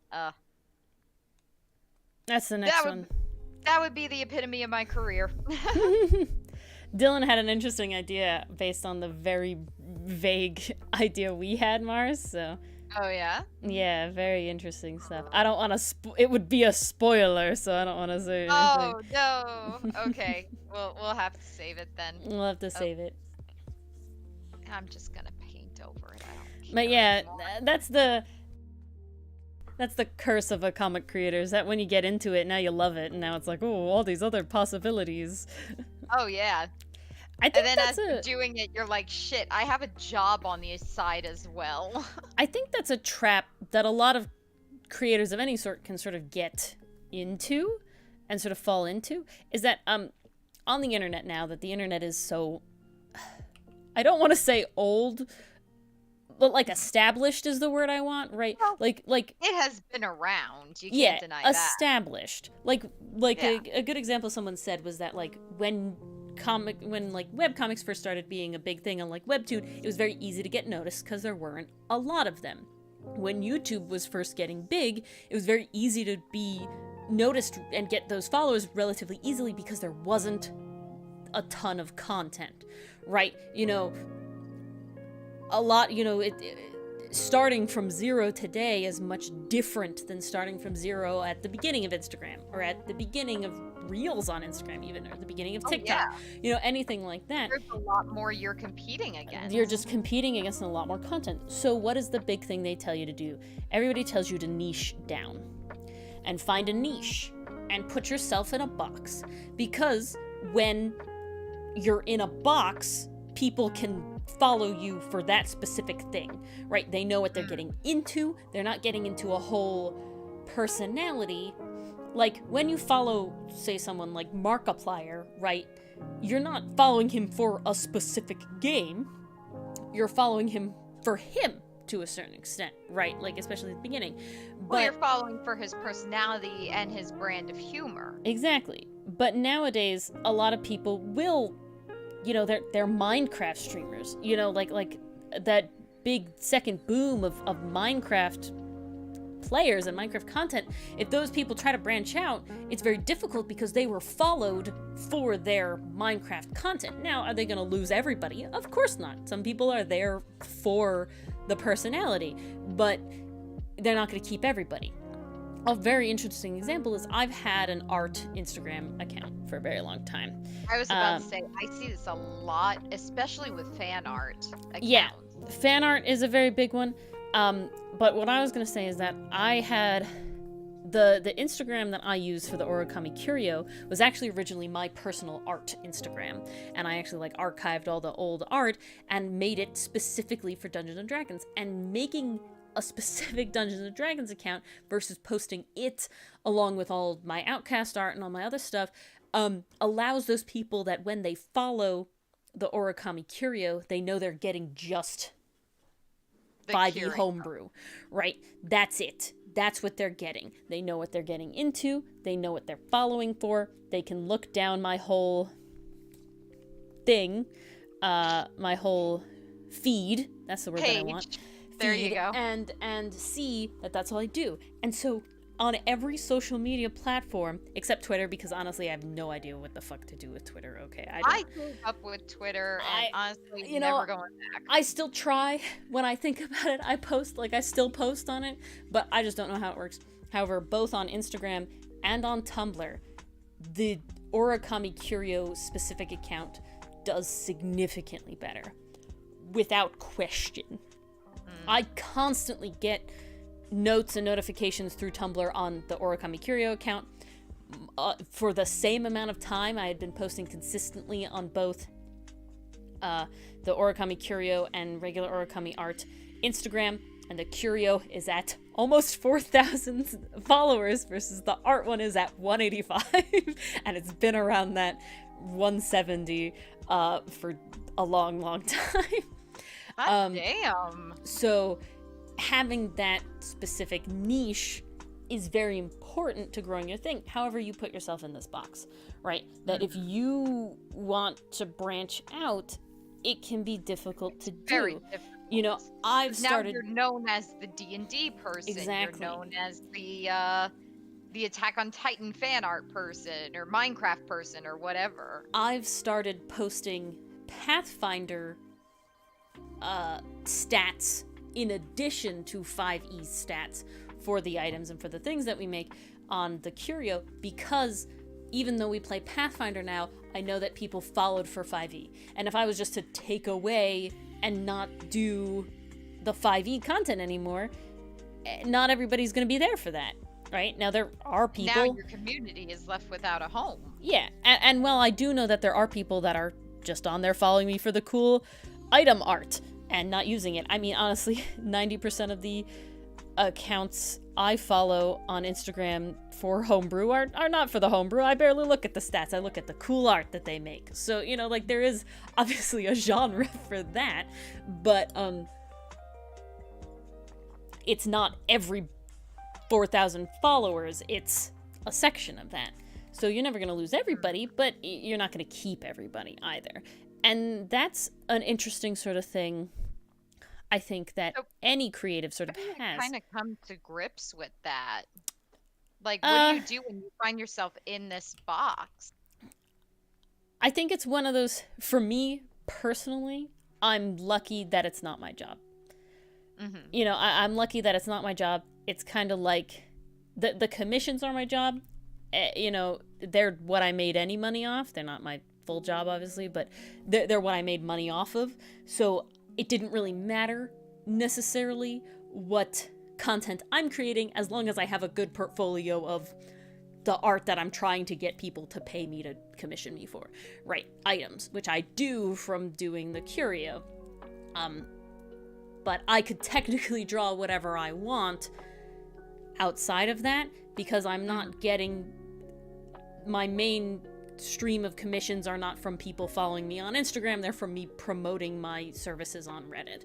So the people on Reddit are not like following me on Reddit to see me upload stuff, they are finding me on Reddit and then talking to me afterwards. So like it doesn't have to do with it. I think otherwise you have to take a risk.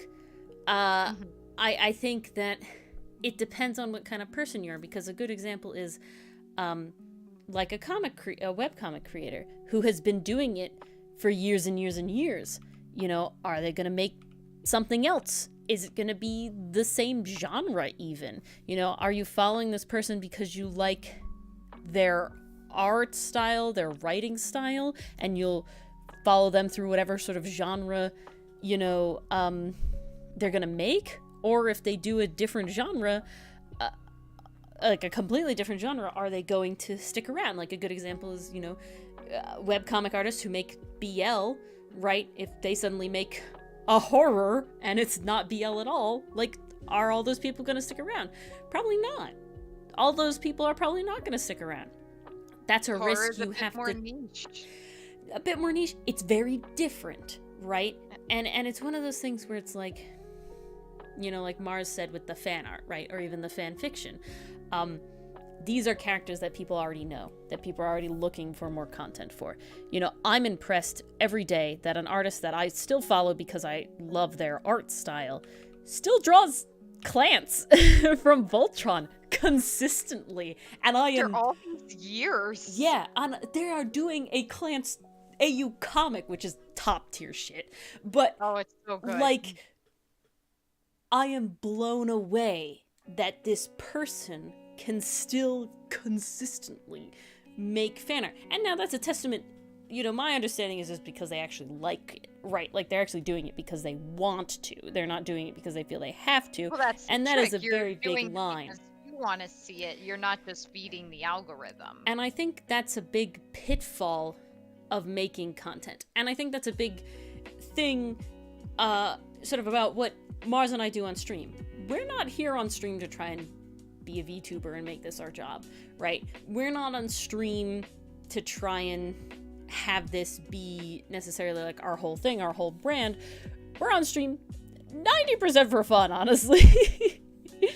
and it's really to have fun and get a chance to talk to you guys and kind of give you a little bit of a behind the scenes tour. Yeah, and it sort of evolved into, you know, we really enjoy playing the Ace Attorney game, and we really like, you know, hanging out and doing that, and it's enjoyable. Also, it's the only time we play video games anymore. It is the only time I play, well, not Dylan. Dylan plays other video games, but me, definitely. Mars, kind of.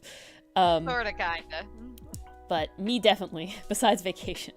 But that's an interesting thing, where it's like, to a certain extent, I assume that you guys, who are here throughout our various different kinds of streams, are here to chill with us, right? You found us for whatever reason, but because you come back to the 80 different kinds of streams that we do, and our weird ramblings, is that we've curated a section of people that, in theory, you know, to each their own. If you guys want to leave, I'm not gonna hold, you know, I'll be sad, but I won't be mad at you. You don't want to make Ori sad, do you? But you know, you would stick around if we didn't play Ace Attorney, right? Or if we wrote a different comic, because you're at this point here for us, right? And to be a part of the community instead of it being you're here solely for Outcaste and you're here solely for whatever. And that's a risk you take when being a variety streamer, as people would call us, right? Yeah. And that's why we could have stayed like nameless. We could have stayed just the creators of the comic, never showed our faces, never had streams, but we decided against that. We did want to kind of reveal ourselves, I guess. Show our faces is a broad term, but well, show our faces is a very, very broad term. You might see my face soon. I don't know when that's coming out, but I did do an interview for the comic and other stuff, so I am visible in that one. So fancy. I will announce when I know when that's coming out, but it hasn't come out yet. But yeah, so it's one of those things where it's like it's a pitfall, and I feel like that's the difficulty of being a freelance artist. Yeah, just a freelance artist, like, for yourself, right? Where you're not at a company and you're not doing whatever. You have to decide what makes you happy. But on top of that is that even when it is a passion project, being able to keep your focus on that, right? Mm. It's a challenge. Very true. Enthuse. Accurate. Now, Enthuse, I will type again if you do want to take a guess, because I was an idiot and didn't understand before. Hello, Jamie! But you're welcome to not Hi, guess if Jamie. you don't want to. Hello, Jamie.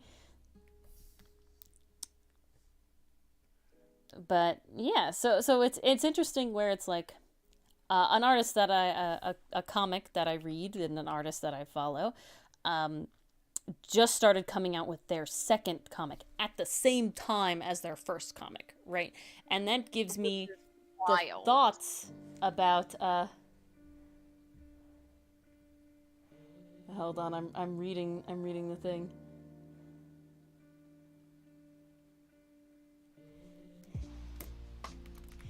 I'm gonna be vague, Enthuse, but I'm gonna answer. All right. And you got it right. I won't specify further. I can if you want to make a specific one, but I will say you're correct. Wow. But honestly, I felt like it's not that hidden, you know. Honestly, not I don't too find it to be challenging. that hidden. Just like I don't think your name is particularly hidden, you know. Anyone who follows my personal will know, no, it is not. Exactly. So,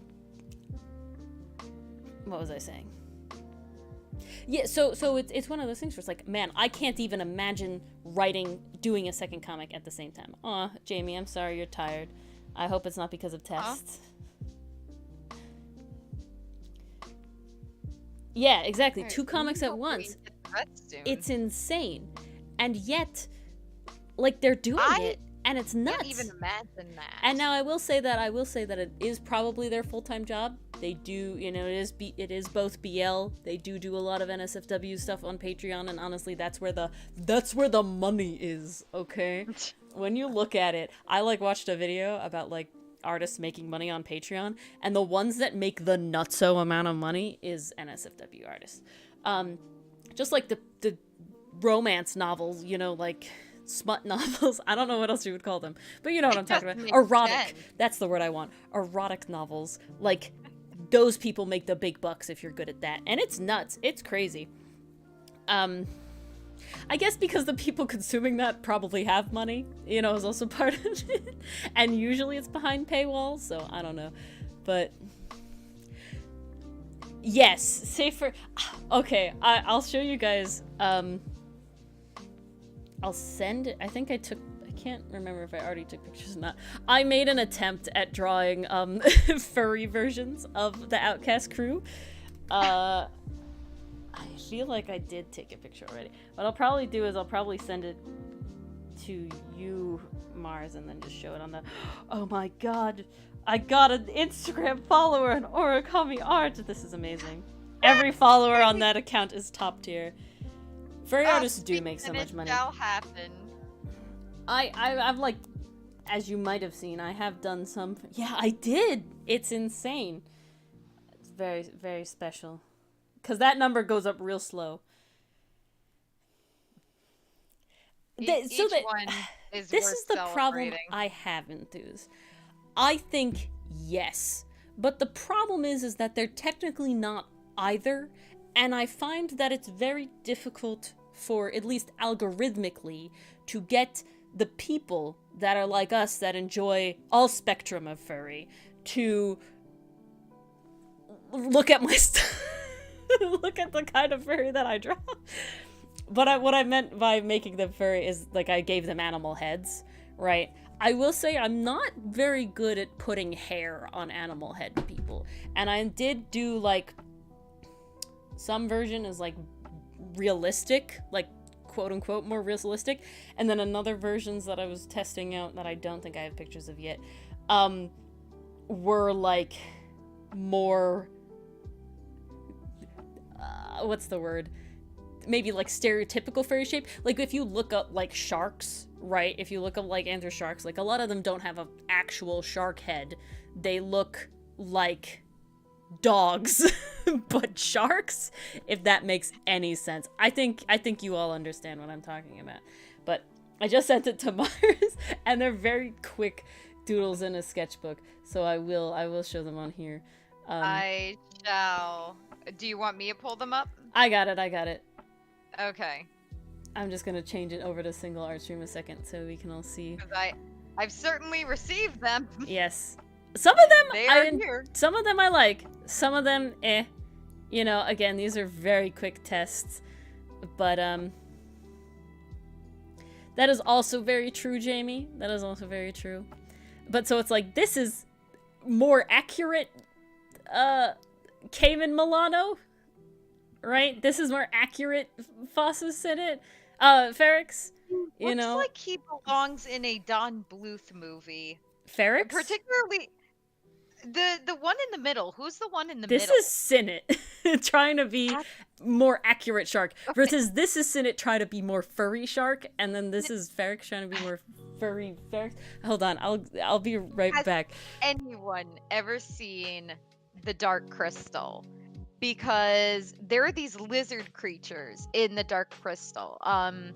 Oh gosh, I know what the villain species is. They're called the Skeksis. I don't remember what the lizard people's name was. Oh, Enthuse, you know what I'm talking about. Do you remember what the lizards were called? If you do, please let me know. Sinnit in the middle is really reminding me of them. But like a younger version of them, not as many wrinkles. I definitely get Jim Henson puppet vibe. Which, you know, not a bad vibe. It does look very nice. I do get a lot of Don Bluth vibes from this for anybody who's watched The Secret of Nim, American Tail, Land Before Time. Those Land are those. Before Time. I can see what you're saying. I just did another one here that is another page. This was actually done on a plane, so a little more, but this is more trying to go furry style Ferrex, right? Like you could see this is more realistic, quote unquote, Ferrex, and then this is like furry style Ferrex, I guess. You know what I'm talking about, right? The classic furry art style where it's definitely like everything started as a dog and then became not a dog. I feel then like it morphed. Yeah. And then they were like, how do we make this not a dog? And then this is just regular weird Sinnit sketching stuff. I was just saying how the Sinnit in the middle reminded me of I was here the whole time. People. I was here the whole time. I was just sure. not talking because I had to get the sketchbook to take that second picture. But yeah. You tricked me. I thought I was alone. No. Yes. Yeah, you didn't talk about me behind my back, so it works out. Yeah, exactly, Jamie. So these are my very incredibly brief attempts at them. I did some other, like, longer sketches, but that was my attempts at making the Outcast crew, like, full furry, at least in the head, in the face. But, yeah. It definitely comes across, I think. I'd have definitely to find... aligns more with what community would call furry. Yeah, I have to find my furry style. I just don't draw them, you know? I'm definitely not as much an animal head person. It's not the vibe. I do like looking at them, though. It's a commitment to want to draw animal heads on human bodies. I will say I always have like a... Oh, my official stamp. Well, I showed you my Sona. Or at least my old Sona. Amy, I would have to show... Oh. Is this it? This is not it. We can all see... Now that there's a lot more people here. I made a paper doll of myself, which was very fun. because I looked cute in my outfit. And this is my paper doll. Dylan says the face doesn't look like me. I don't know. Mars, this is you to judge. Obviously no one else could judge. I think it looks medium. Yeah, I'd say so. Self-validation is hard. Yeah. I'm very happy with the hair. I do enjoy the hair. The hair can come off, so I can have so different Milana hairstyles. Would be proud. I like that. It was very nice. But yeah, I have this dress, and the shirt is not part of it. I wore the shirt with it, but yes. But I just liked my thing, liked my outfit. Oh, I have to rate. Cute as hell outfit. That's what I want to wear. Jeez. I got this. I got a lovely maxi spring skirt, which I also love to wear. So that's great as well. Just in time. Thank you, Jamie. Too. I'm very happy with the hair. I had a lot of fun. I actually, essentially, I inspired myself by in my sketchbook doing a weird method of coloring on Hotson's hair with markers, because I of course did traditional while I was on vacation, and then that inspired me to color the hair on my paper doll in that way. So that was fun. We'll show that too. We'll send Mars that art as well. And so the colors are slightly off because I did not have access to my every single Copic marker, because that would be a lot to take on a plane and go somewhere. But this was, and I didn't have gel pens to make. Well, my screen is no longer being shared, so we'll get it back. Show them. Oh, you did it off Discord? Oh no, I'm showing them. That's why I'm big.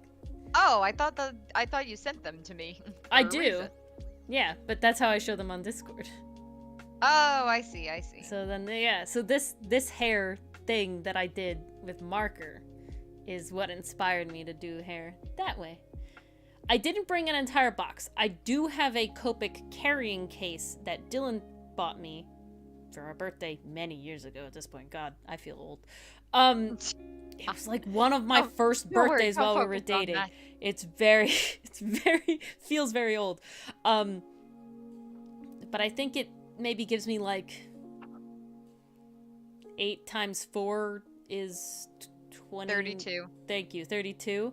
So I think I get 32 coping markers out of 360 something. Whoa. So I had to pick wisely. I'm not an old woman. I've just been dating Dylan a long time.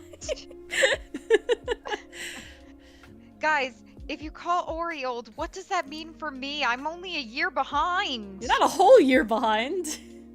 Exactly. You're like 3 months younger than me. Jesus. Exactly. So don't call Ori old. Bawling, crying, sobbing. Do you feel old? The thing that makes me feel old every time is when I look at small today. Haven't I suffered enough? Mars was called short, now she's called old. What is happening? I just have to use you'll understand when you're older, Mars, and then 3 months later say, do you understand? I'll be honest, I don't really understand. You and Noop are quite alike. Then you're not old if, you know, you got 2 more years on us old ladies, apparently. Yeah, there you go. See, it doesn't make me feel old, Jamie, and the reason that it doesn't make me feel old is that I usually don't distance myself as far from college as I technically when I think about it. It constantly feels like I'm just like 1 year out of college, even though I'm not. So it's like, interesting. It's even funnier that you say that, because like you've held a steady job for in a between. long time. Yeah, you have I know. been away from school for a long time. Okay, it's not that long. All right. It's not like years and years, but you know, some years. The thing that got me is I went to our high school for like an art fair thing, and then I am 2 years out of college, yes. Almost 3. With math, wait, hold on. Fuck. I was about to say, hold 3 the years out phone. of college because I graduated early. I'm 3 years out of college. Yes. Because you'll be 3 years out of college in May, right? Yes. Yeah, so I'm 3 years out of college. Holy shit. See? I told you, it never feels that way. But I essentially was at this. I'm not 26. Jesus Christ. Hold, Jamie, please. Jamie, please. I'm not 26. Why are you saying 26 like that's ancient? Jamie, please. I'm not 26. It's not even like it's ancient. I'm not 26. I'm 24. Jeez, please. Hold the phone. That's a lot of years. Just end us. We clearly already have a foot in the grave. We're so old. Make way for the grannies. I'll be 25 this year. I'll be 25 this year. It's okay. And then I remember how old Cinder is and I accept. Second oldest in the party. I don't... You did your math wrong, Jamie. Yes, please. Take 1.5 years off of that, please. Thank you.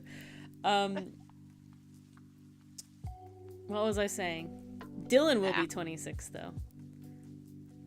Yes. Yes. That is very true, Jamie. I was gonna say, yeah. Cinder's like 8,024 or something, so, you know, I always just think about that. Oh, he's ancient. It makes us feel so much better about ourselves. It makes me feel better. Mm-hmm. You ever just not want to line the faces? And I just line the bodies instead? I mean, I wanted to not color faces. Well, there you have it. But then we have stuff like this, and Aster doesn't. The one thing that ages me the very most, and this is it, right? I like out of everything, is watching a YouTube video that I have like very vivid recollections of like experiencing, right? Like of finding when I was younger, and looking at how old it is and seeing that it's like 10 years or older. That ages me the most. I will have like these fleeting moments of like, oh yeah, I remember that video, let me find it on YouTube, and I'm like watching it and having a good time, and then it's like, this video was posted 11 years ago, and it was like, oh.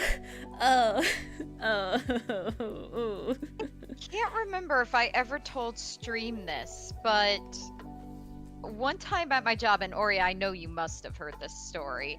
I just can't remember if I told Stream, but I was chatting with a kid in one of my check lanes. You did tell me this, yes, I remember this.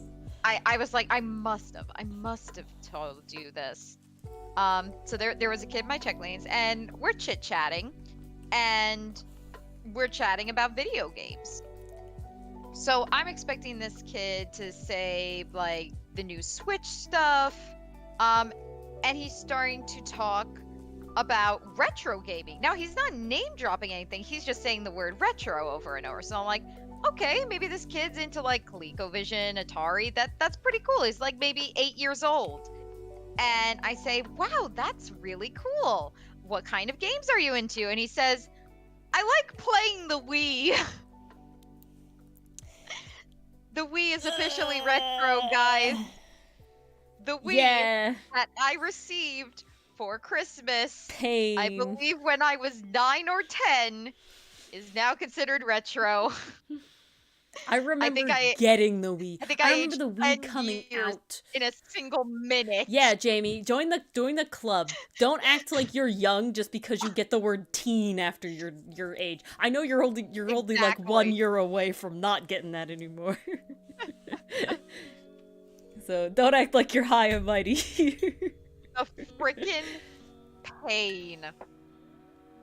I was like, okay, just take me to the retirement home now, please. Clearly, I am past my prime. There's no coming back from this. It's one of those things. I am already on my way out, according to this little kid. There you go, Jamie. Join the club. Very soon. But, what was I saying? I have lost what I was saying. Could have at least said Game Boy. At least that was like 2003 or something. I also recall getting my Game Boy Advance, though. SP. SP. Wii. What's Wii. the other thing that gets me? The other thing that gets me is, like, Google is as old as I am, I think. Oh, I hate that. It's that, or it's like 1 year younger. Yeah, no, it's as old as I am. Yeah, it was born our year of birth, Mars. No. Yeah, that one gets me, and it's very close to my birthday as well. Oh, make it stop. Yeah, I still don't acknowledge people being born in the year 2000. they don't. Anybody past the 90s, it just doesn't exist. I just don't think about it. I know my younger cousins were technically born in the 2000s. I just don't acknowledge it. I just don't think about it. You were, Jamie. I don't think about it. I don't accept it. It just doesn't exist. You were just born. It just happened. You don't get a year attached. It doesn't matter. I live with someone who was born in the 2000s, and I have to face that every day. I just don't acknowledge it, Jamie. You just popped into existence. No year attached. That's the secret. You No, don't get it here. What's so wild, I think, about it is the fact that 2000s kids and 90s kids are relatively the same, right? I don't feel like there's a big age gap, in our experiences, Jamie, with my cousins, with your brother. Wow, I got a frog in my throat there. Whew. Yeah, what the hell happened there? I just suddenly croaked, I guess. Oh, no. But because of the advancements of technology and all of these things, the gap is getting further faster, and that's what's weird about it, right? The weirdness is the idea of that. Yeah, exactly. They're almost identical. I don't feel like there's a huge difference there. But when you start getting into this, 13-year-old thing, right, 2010s and 2000, just the amount of stuff that the change, is just the gap increases, right? Like, I think that 2010s kids and 2020 kids are never going to have the same amount in common as the 90s and the 2000 kids, right? Like, that'll be a bigger difference in experience than it was between the 90s and the 2000s. And that's what's so wild. Exactly. Yeah, the overall vibes are the same. Down to it. No, it's so wild. That's the part that gets me. It's just how weird that is. I can't even wrap. And then I think about having cousins born in the 80s, and that sort of gets me as well. Oh, that's too much. That gets me. How are you expected to cope, Ori? That is way too much.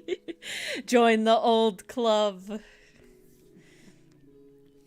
I don't usually actually feel old. It's more just one of those things where it's just I can't believe that was so far in the past, less than feeling old, because your brain is no, this just happened, and you experience it's right now. But it's not. And that's more of a weird thing. It's less that I'm oh god, where is my life going, and I'm old. 98. I can't say I'm exactly the same, because I definitely have my moments where I'm fuck, was that really that long ago? Oh my god. And that particular incident just made me feel wow, thanks kid, I'm ancient, according to that you. one is particularly bad. I will say lived at the time of the dinosaurs. You're right. That I will say, Mars, that one is particularly bad. That one particularly hurts. I've never had an experience like that. But I will say, the Gravity Falls having its 10-year anniversary, that is more just I can't believe that was so long ago. Mm-hmm. My brain is just wait, really? How was that? I remember that it's yesterday. I remember watching that. Yeah, I feel it's yesterday. Yeah, that is also true. That. Yeah, exactly, Jamie. That specific wording is actually an aging thing versus the oh my god, this YouTube video is 11-year-olds is just kind of like, Yeah, it's like that's more visual, whereas the other kid, daggers were flying from his yeah, mouth. really. He didn't even realize. Enthuse, I had a TV in college that had VGA cables, and I had to use the VGA because my laptop actually didn't have a USB, which I don't, not a USB, an HDMI. Now, I don't know why, because it's not an old laptop. It was just, they didn't give me an HDMI. Like, I'm very certain HDMI was out when I had that laptop. But it had VGA, it didn't have HDMI, so I was using VGA on the television, and the amount of people that were like, what is that? Is like, excuse me? What do you mean? Hello? What do you mean you're not just using Netflix for everything? Someone, I was watching a video of someone recalling, like, hooking your computer up to the TV for the first time to watch YouTube as being, like, God. a big deal, and I'm like, you know, I recall, now this is a very vivid memory, I recall watching Fairy Tail as my first anime. I was watching Fairy Tail as my first anime, and I had the experience where I was home, and my parents were at work, and I had the presence of mind to hook up the computer for the first time to the TV and watch it on the big screen, and that was like nuts. Right? That was like, damn, this is a wild experience. And life would never be Why the same. don't they have HDMI ports though? They're just so ubiquitous. And Dell, like the visual ports are a Dell specific thing, so I don't know. They are, and that drives me absolutely crazy. It's like wild. I'm still learning the difference between like Apple and Dell. And I have been a Windows user my entire life, but my school computer is Apple, and it's just like, this thing makes no goddamn sense to me. So my father has an iPhone for work, and my grandmother has an iPhone because she's on like my uncle's plan, and the iPhone is like free or something, and that's why she has an iPhone. And so everybody comes to me with like, Ori, you're the iPhone person, and it's like, I don't use an iPhone. I've never owned an iPhone. I've never owned an iPhone. I've had Mandela affecting you. I hadn't. No. They know I've never had an iPhone, but they know that I'm the only person that has any sort of clue about Apple products at all, because I had an iPod Touch Gen 2 and an iPad Gen 1. And I used it. That clearly makes you the At expert. this point, you know, like 20-something-year-old Macintosh desktop computer. Oh, Man, GarageBand and iMovie, they were the shit. They were the shit. I mean, they really were. We were on that through most of, I think it was, what, 7th grade music class? Yeah. We were mixing Sibelius. songs, making hits. But That no, was a Jamie, good time. the other YouTube experience on the TV I had was when I could cast from my phone. However, I feel like casting It's not an exact science. I feel like it just hasn't advanced in the 10 years that I have known its existence, you know? Like, I feel like casting was just never a thing. They just went, just put it on the TV instead. It sucks, honestly. They went, we'll just put the app on the TV. And it's like, but I don't really want that, because I don't want YouTube. I want my website to watch anime, okay? Excuse me. You're not making this easy! Yeah, exactly, Jamie. Obviously, that knowledge carries over. It's more just like, I find that older people who never grew up with technology are just so afraid of breaking it that they won't try. Right, that they won't try. And that's the part that gets me. It's like, please just, all I'm doing is touching buttons, because I understand that it's very unlikely that I can break it, you know? Oh my god. That is something with my mom in particular. If I touch something on her iPad, mind you, I am trying to help her she acts like the thing is a bomb that's going to self-destruct in 15 seconds. Like, no, what are you doing? What are you doing? Like, I'm trying to help you. Because that's what you asked for. It's like, she'll literally act like it's about to explode in my hands. I'm like, I need to touch it to fix it, you know? This is a very specific thing. And I don't know why. But the earbud things enthuse. So I've always used Android as my phone, right? I've never used Apple as a phone. So my Androids, you know, they had the regular headphone jack, right? Then 2 phones before this phone. Yeah, I remember smartphone coming out. I remember getting my first smartphone. I remember having a brick touchscreen phone, and I was the coolest shit, even though it wasn't a smartphone yet. It was called the LG Chocolate, and it was a literal brick. But it was touchscreen, so it was cool. But I love that phone, honestly. That phone was nuts. I love that phone. But so 2 phones before this phone was the first phone that didn't have a headphone jack. It had USB. It must have been the micro USB.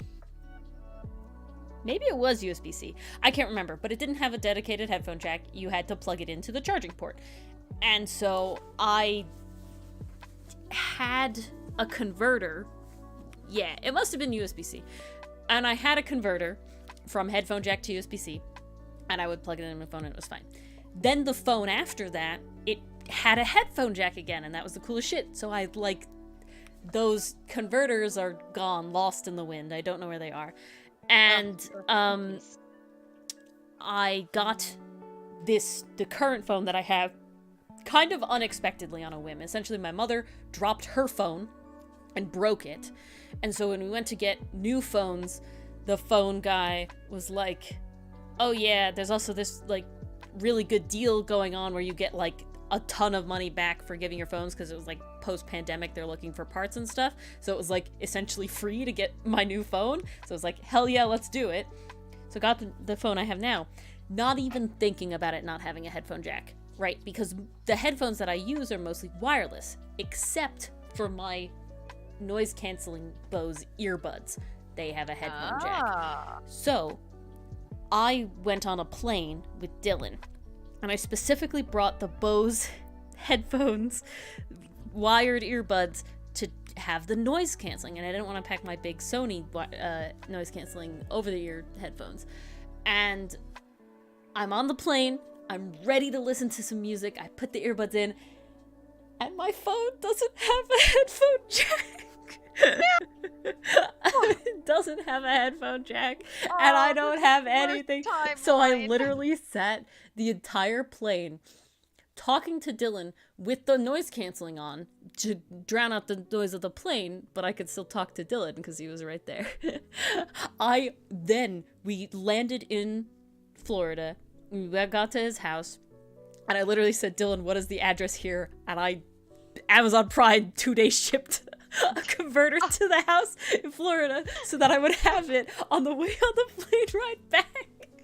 And I did. Oh my God. You were desperate. Because why am I? It's like a 2.5 hour flight. I want music, please. I mean, I concur. I very much agree. I would not survive without my music either. When does he get a halo? Do you want him to die? I'm not sure what this means. Oh, I think they're seeing what I'm coloring on screen. It's the entry with Hotzen having a halo. So Jamie, it's not a spoiler, so I'll say it. Hotzen has a little devil on the left shoulder, angel on the right shoulder moment. Kind of vibe here. This is that moment. If you've ever seen The Emperor's New Groove, Kronk has a shoulder angel and a shoulder devil, and it's hilarious. He's very cute. God, The Emperor's New Groove is so underrated. I feel like it's a movie that is no longer underrated by the general public. it's definitely not underrated by the general public, but you look at like film buffs and they're like, oh yes, this was part of Disney's downfall Yeah. after their renaissance. I'm like, could you shut up? Okay. It's a good movie and it's hilarious. Okay, Enthuse, this is important. Mars, so Enthuse says leprechaun on the right shoulder. If Hotsun is the leprechaun on Milano's right shoulder, who is what on Milano's left shoulder? Probably another type of fae, I would imagine. I mean, I feel like it's definitely Feryx, right? But what is he? I'm gonna have to look up Irish fae.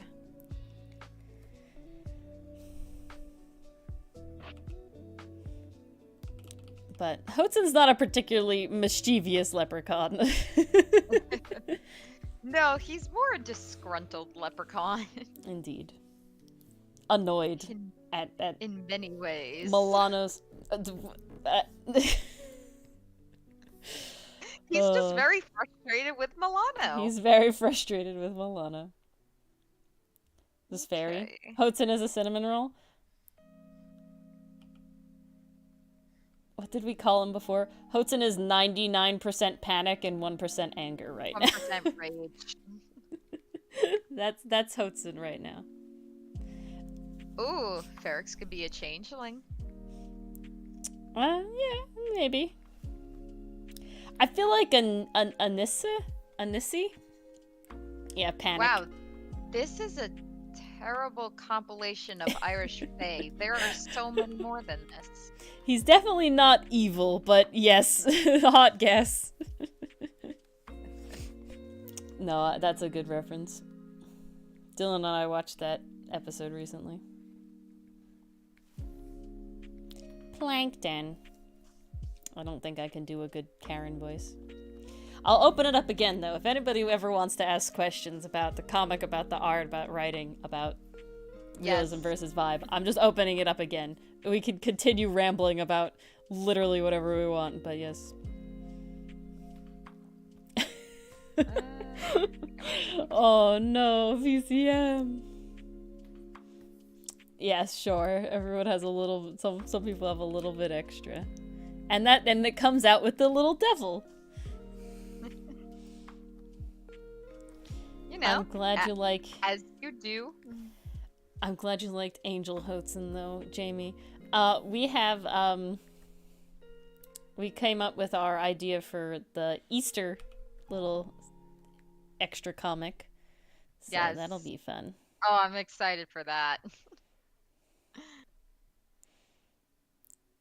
Okay. I have to include this, Esther. I'm just so proud of it. I don't know if Angel Hotsun would help that much. Being honest. No, Angel Hotsun. See, Hotsun is his own kind of mess. Accurate enthuse. And who do you think got him there? You know, I mean, don't get me wrong. Devil Hotsun played his role, but Angel Hotsun doesn't exactly have his stuff together. He definitely struggles on a daily basis. Yes, he does. What's going on here? Okay, close that. Oh, we can see more crying Hotsun that I upgraded if we want to see that later. Ooh, absolutely. I think we'll end the night with that. Send everyone off in a good mood, you know? Good mood. Hey, it's soft at the end. It's soft at the end. Aw, does he have someone to dry his tears? Yes. I have not seen this version No, I told yet. you it's updated. No, because I was going through the sketchbook art, Mars. We told you the backlog.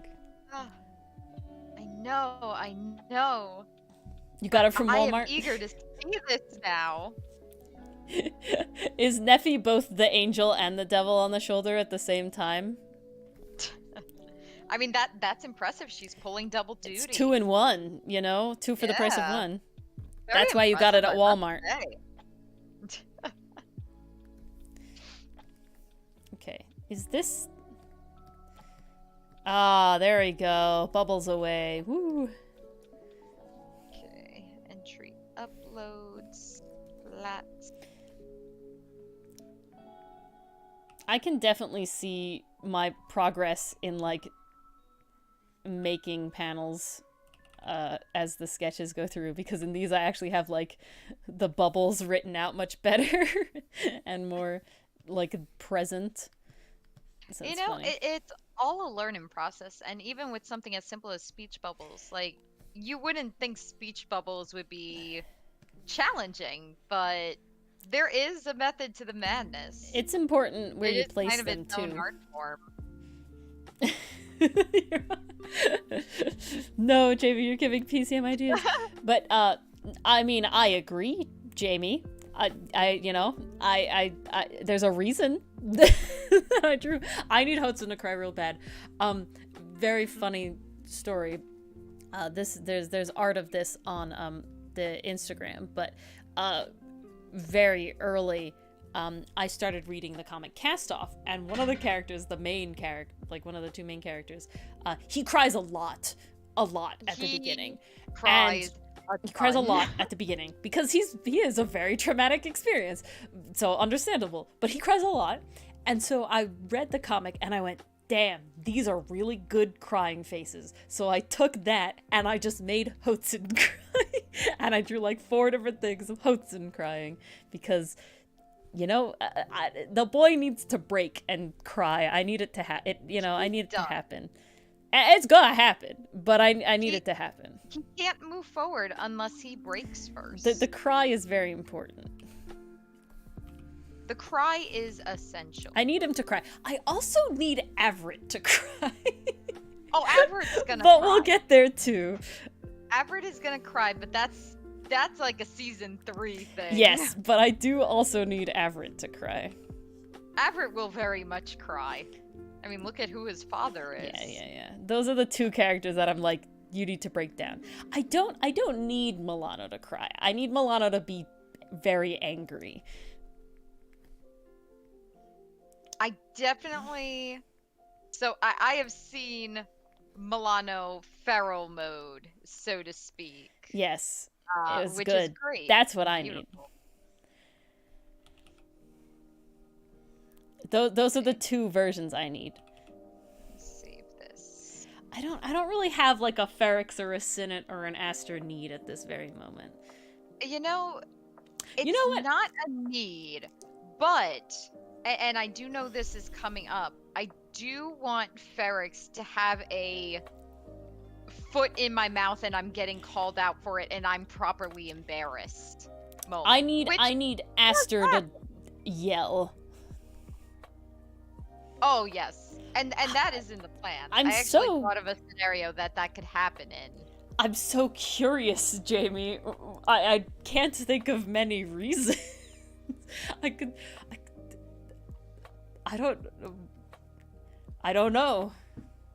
You want him to be in pain? I mean, I want him to be in pain.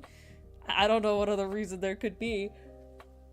I want Hotsun to just let it out. He can't move on unless he does.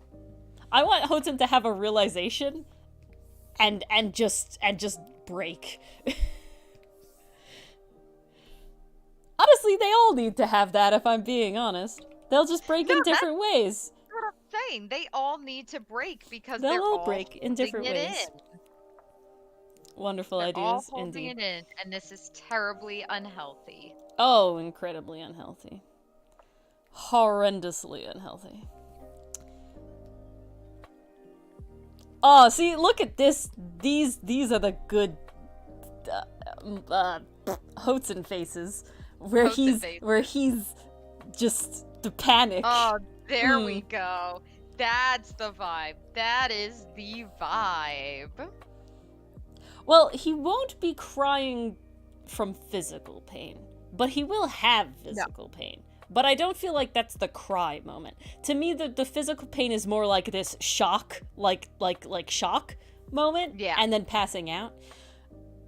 I feel like that's more the feral Milano. That's what, that's the. That just hits different. The feral Milano is good shit. We could show both of those if we want. You think we should? I don't see why not. Yeah. Give the people what they came here for. Different reasons. All right, gang. Excited for We are Milano? coloring entry 18. Oh snap! I'm working on entry 30. What? So these are very different levels here. Just wait until you go on another vacation, Ori. I will catch up. It takes me roughly, I'd say at this point it takes me maybe 2 months, depending on what I have going on said month, to get an entry done. With entry 17, it wasn't too complicated. I guarantee if Sinet was in it, then Sinet's got a lot going on. it definitely would have taken more time. You're filtered. But I am getting more comfortable with Aster, so that went pretty quickly, honestly. I like unfiltered Jamie. We're having a good time.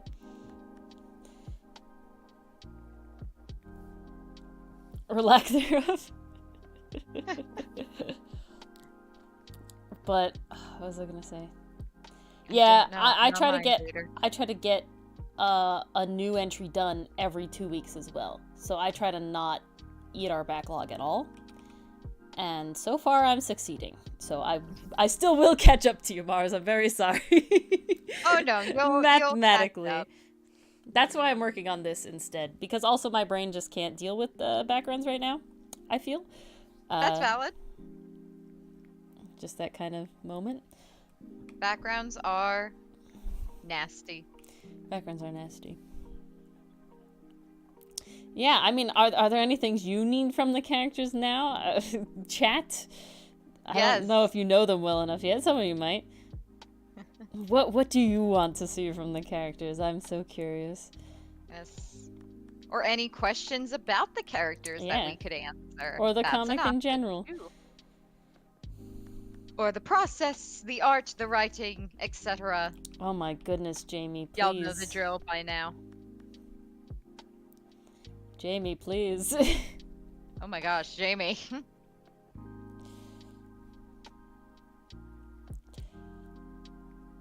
Jeez, Jamie, go to bed.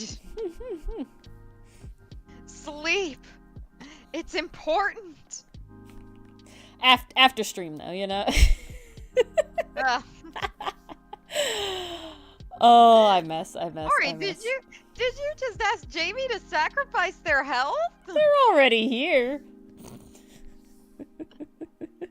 My goodness.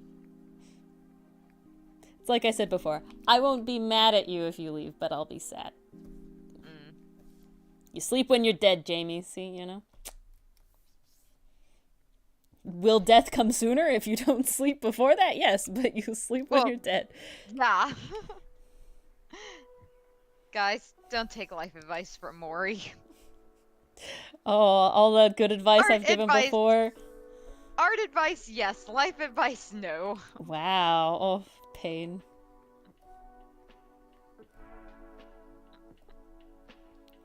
Oh my goodness. Okay, we got a nice little ruffle here.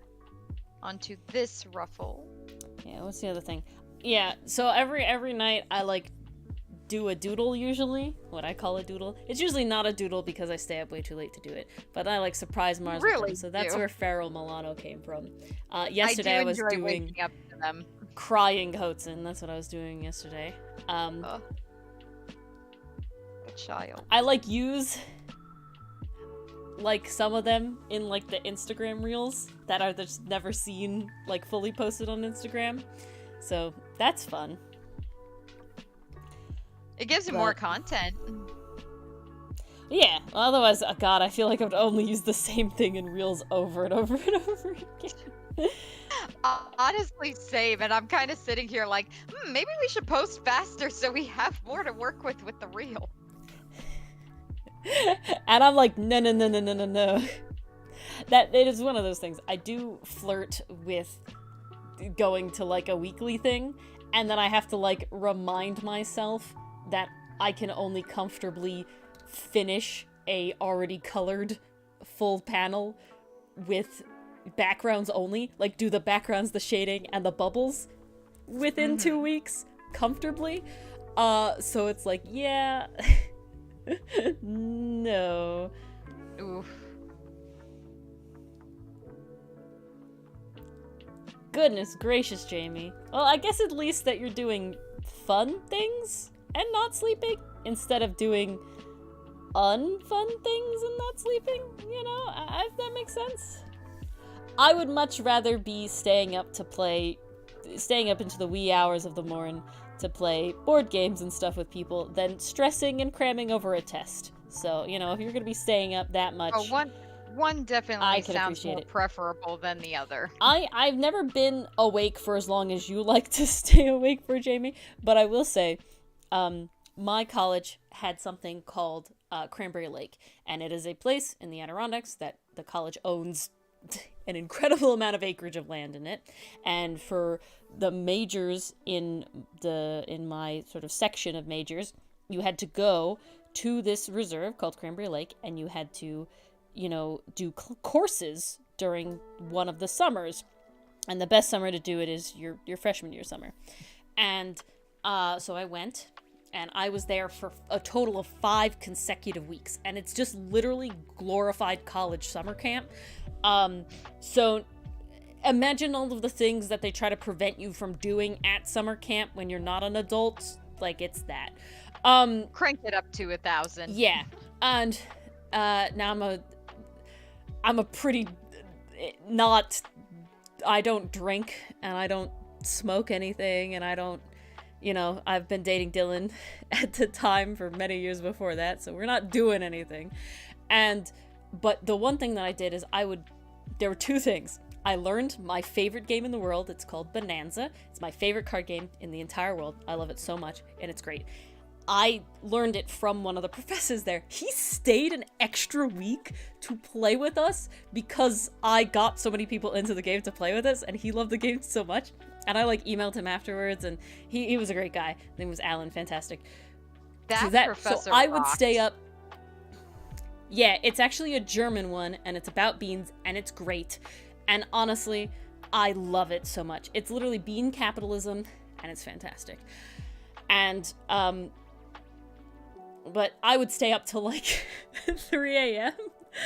playing Bonanza with this man and other people, because you can't play Bonanza alone. You really have to play it with 4 more people. And we would stay up till 3 a.m. You need the chaos. When you have to get up at 7 a.m. to go to breakfast and make your lunch for the day. So very little sleep. And then after he left, I still had weeks where I ended up... Yeah, it's great. I love it, Jamie. It's really good. Yeah, and if you play it socialist or communist, you're bad, and I hate you, and you're not allowed to play beans with me. So I'm not joking. No beans for socialists or communists. You can be socialist in real life. I will say, guys, Ori is ruthless when it comes to capitalism. I have first-hand Only experience in Bonanza. It's very good first-hand experience. It's scary. But, so then for 2 weeks, I wasn't able to play Bonanza because you really couldn't get enough people to play without Alan. You know, he was sort of the glue that held the group of that many people together, and other people left because it was sections and everything. So I ended up hanging out with this guy and some other people, but him and 2 other people, they were actually working at the camp, because you could work at the camp for credits and stuff like that. And so his only time was at night, and we would all hang out at, there's a fire pit, and everyone would hang out at the fire pit. We hung out at the fire pit way too late, and on the night before the last day, I had a test on the last day for my elective, and I have played a lot of euchre. I'll tell you, I have a euchre story after this, but I stayed up until 7. No, it was until 6:30 a.m. when I had to get up at 7 a.m. to go have breakfast and take my final exam before leaving to go home. I got my 1 hour of sleep or whatever it was, And I got up and I got a 90 on the exam. Good freaking job. It was just plants. It was just memorize. Literally, it was, do you know the taxonomic names of these plants? And you look at them and identify them. That's what it was. So, it wasn't like I had to think very hard. And half of the exam was you could use any online resource to identify them. So that professor didn't really care. He was great. He was my dendrology professor later. He's a fantastic man. The man, the myth, the legend. But my euchre, my euchre story is that when I worked for the company that I was an arborist for 2 years, there was a training, and now they own a arboretum in Charlotte, North Carolina. And you would get flown to Charlotte, North Carolina, to the Arboretum for, I think it's like 4 days, where you stay at a hotel and you go to lectures and you essentially get taught about stuff in Calc 2. Calc 2 was easy. Chemistry I probably wouldn't have gotten 100 on. I don't like inorganic chemistry or organic chemistry. I don't like chemistry at all. But glad they worked out for you, Jamie. Chemistry can be rough. But essentially the big draw... So again, 90% of the people at this event are men. Because my field is majority dominated by men. And so what they like to do... And we're talking... And, we're talking rural guys are the people who are doing the job that I'm doing as an arborist. And so their favorite thing was you go back to the hotel after your class, essentially, and they had the hotel supplied buckets of beer. And so they all got together in the room and drank beer and got drunk every night.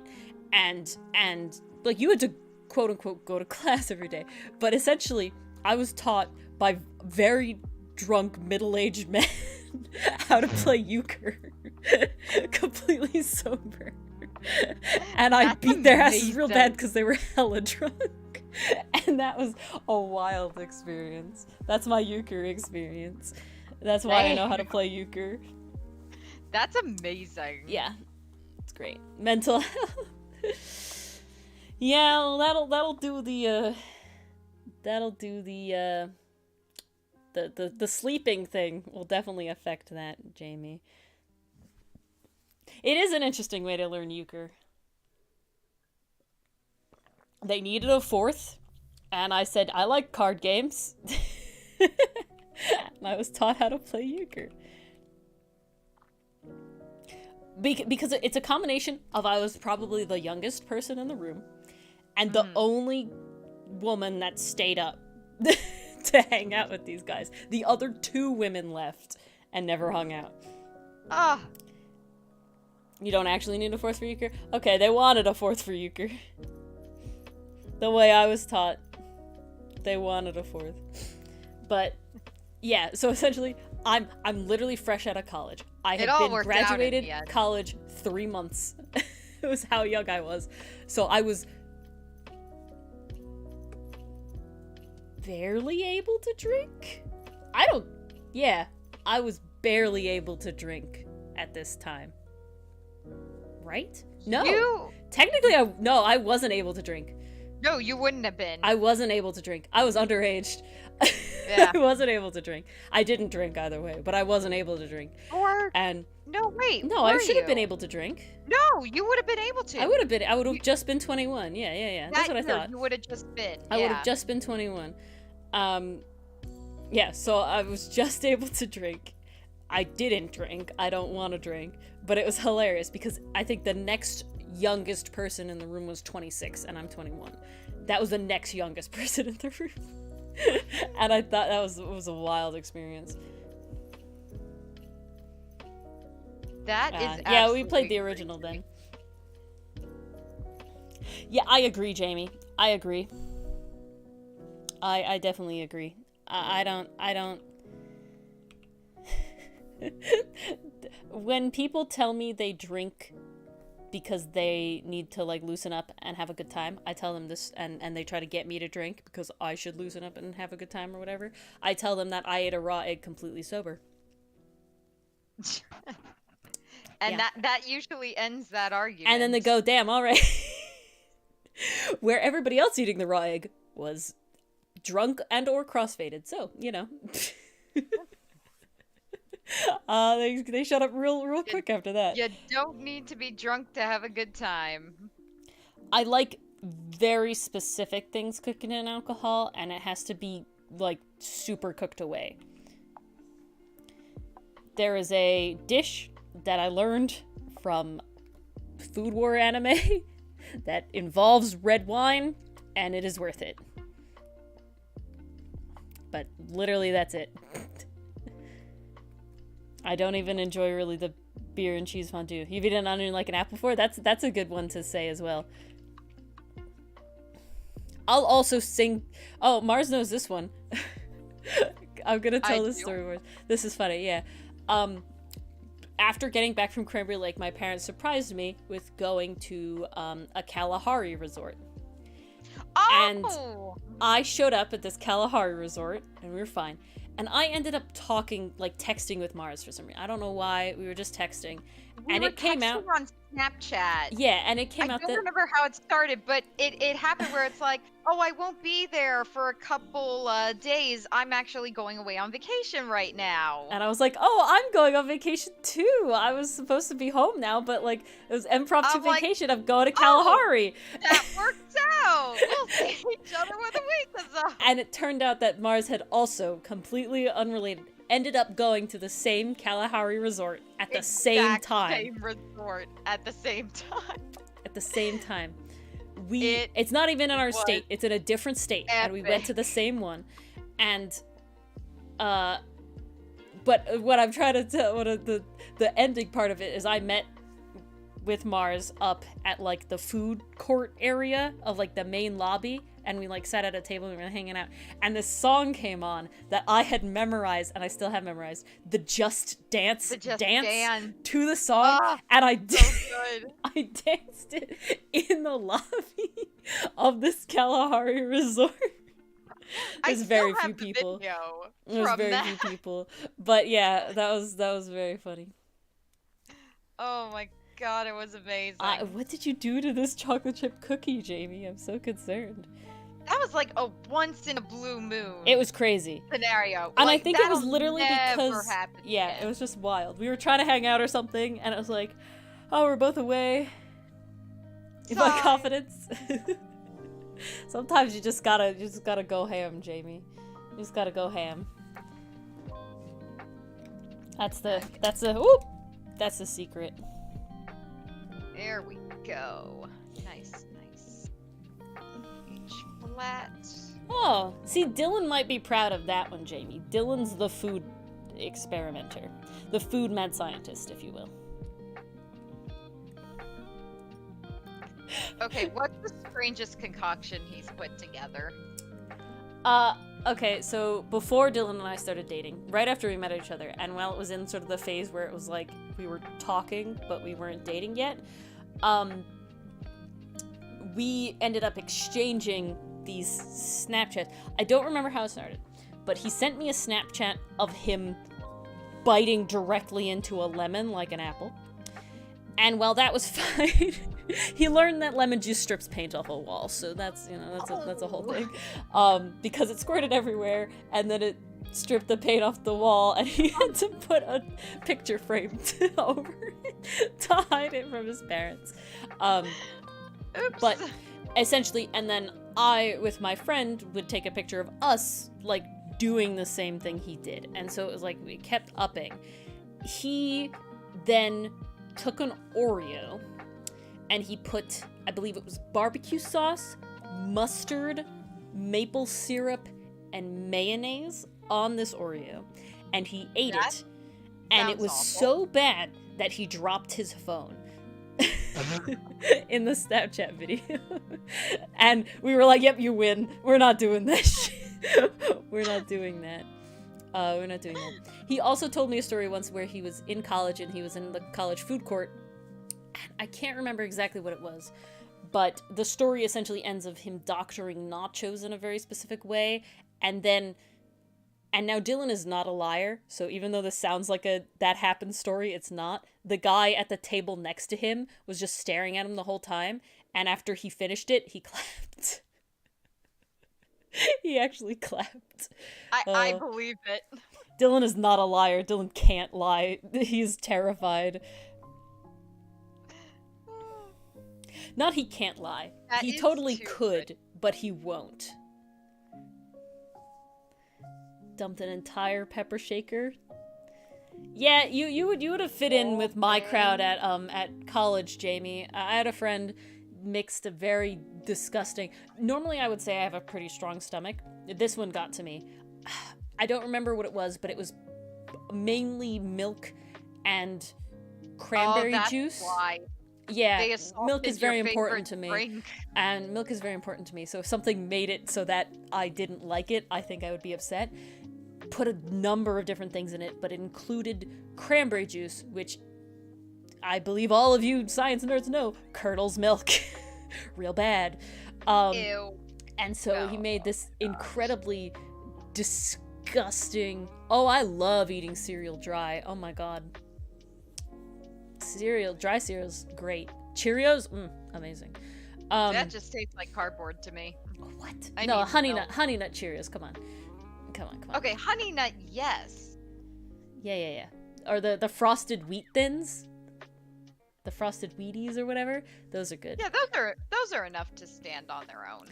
But yeah, I actually had to leave that table. Normally their concoctions don't get to me. That one with the milk and the curdling of the milk, I was like, yeah, I gotta go. Sorry, guys. Normally I'm pretty good, but it was the milk. I just like milk too much. Insulted your favorite drink. I really did. I agree, Jamie. Absolute and complete audacity. I agree. Alright, I'm gonna finish this Hotzen, and then we get to see all of the beautiful secret art for all of you lovely folks who stick around with us to the end. Yes, this is our little That's your thank prize. You. There's your incentive to stick around. To stick around the whole time. The people who can't, they'll have to pay money for it eventually when we get that up and running. Yes, it'll take some time, but rest assured. When we hit 100. I hope to hit 50 tomorrow, guys. New episode tomorrow. If you don't already know, new episode tomorrow. Crazy to say that with a comic corner. And I out. But it's a good episode. We get a lot of ferrix in this episode, so top tier stuff. Indeed. Can't go wrong with Ferrix. Can't go wrong with ferrix. Also, Jamie, I don't know if you noticed, but Mars has been working on a lot of Aster panels because Mars is working on the whole Aster hangout yes. deal. So, there's a big Aster thing coming up eventually. He's the first hangout, so he comes up the soonest after this little ferrix moment. I think... Well, I see what you're saying, Jamie. He doesn't look too pleased right now. Does he ever look pleased? Well, he does look extra not pleased there. He looks very not pleased here. Yeah. Well, that's where Hotzen puts his foot in his mouth, like he always does. But, I mean, I'm also drawing a scene where Hotzen puts his foot in his mouth right here, right now. So, it happens across... He tends to do that a lot. It's a very common trope for Hotzen. The dumb boy. He's our dumb boy. He will not get it back, but then he can't. If you don't give him back, he can't have more episodes. You gotta give him back. We need him. See, Jamie, you should pick up art again just so you can draw us Aster fan art. Now there's an idea. That's the secret, huh?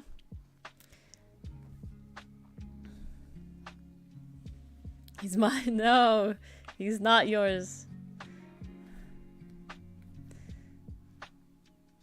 I do. I don't. I really do, don't I? Hmm.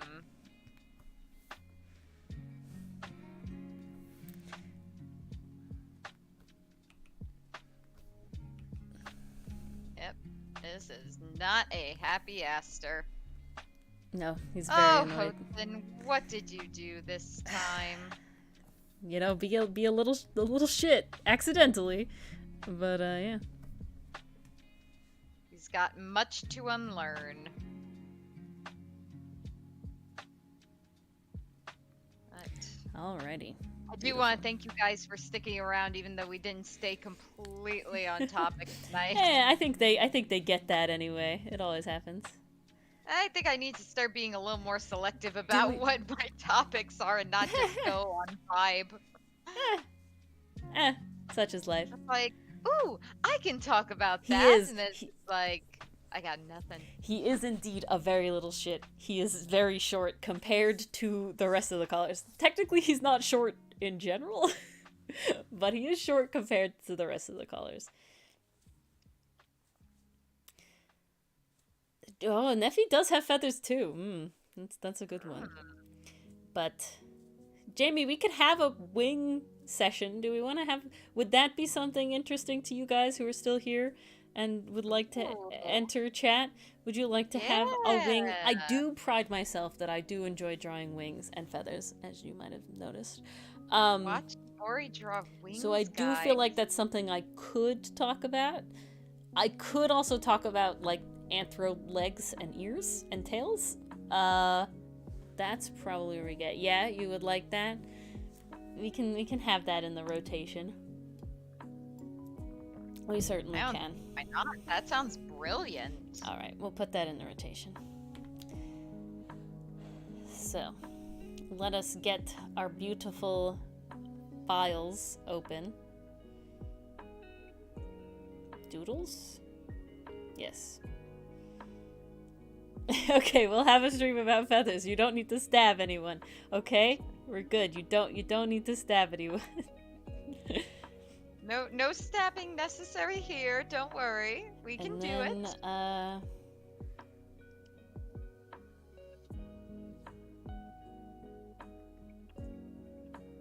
Alright, here we go. So, this, Mars, if you are ready to view.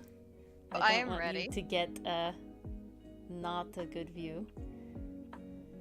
Let me, actually move this down so we can have the view here. Zoom it in, situate it right so stream has it good. Alright, here is the Hotsun cry. Here we go. It doesn't loop, and I do have to add some frames at the end, but that's what it is right now. He's wiping away his tears. Yeah. And he looks at him. My heart. That is too cute. I'm very happy with the progress from the first Hotsun cry to this one. I feel like I captured it a lot more this time. I feel like the first one was good, but like that was a full breakdown cry where it's like he's trying to hold himself back here, but it's not really working. Mm-hmm. For him. That is no comment on your ability, because this is great. I'm very happy with this. Seems Jamie likes it too. Oh, when you have a lot of eyes, you know, you need a lot of hands, PCM. Jamie, but I want to hear them. If they're not TOS, I want to hear them. I don't know. Oh, the blood would stain too, you know. Jamie, you make me want to show something. We want to show it. Sorry. Should I? I don't know. There's so many things. Okay. Well, here's Milano. Do it, coward. You have to pick one, Mars. Which one should I do of the other one for sleep deprived Jamie? Okay. I'm going to privately message PCM. you. Yes, go ahead. What our options are. They're mostly that AU one. That AU? The holiday that Yeah, just passed AU? there's the single one, and then there's or one from the series. You can pick one, not the whole thing. Okay. Well, now Yes, I gotta I'm scroll very back happy and with this. double check which one Pharaoh is the best. Milano. best. It's very good. I'm happy with the blood. You know, I feel very good about the blood. So most of it is not his blood. I did try to concentrate with a lot of blood on his claws, which wouldn't be his blood, but he's definitely not unscathed, you know? All right. Blood on the mouth, probably not his either. The one where the bow tie is being taken off. How about that? Oh, okay. That one was my favorite of the lineup. Okay. So this is Mars's choosing. This is a special treat for you guys. I think I have to do it this way. Hold on. It's because chat emboldens me. That's what happens. If the chat wants it, I'll do it. Give you that confidence. They do. They give me the confidence that somebody else wants it too. I feel like that's the whole thing. Okay, it's not that one. It's this one. Okay. And then we're gonna close the layers so you don't get the sneak peek of all the other ones. Okay, here we go. There you go. This is the one Mars chose. There's a lot of Leprechaun AU stuff. I won't explain further than that. Please stop trying to go full screen. Thank you.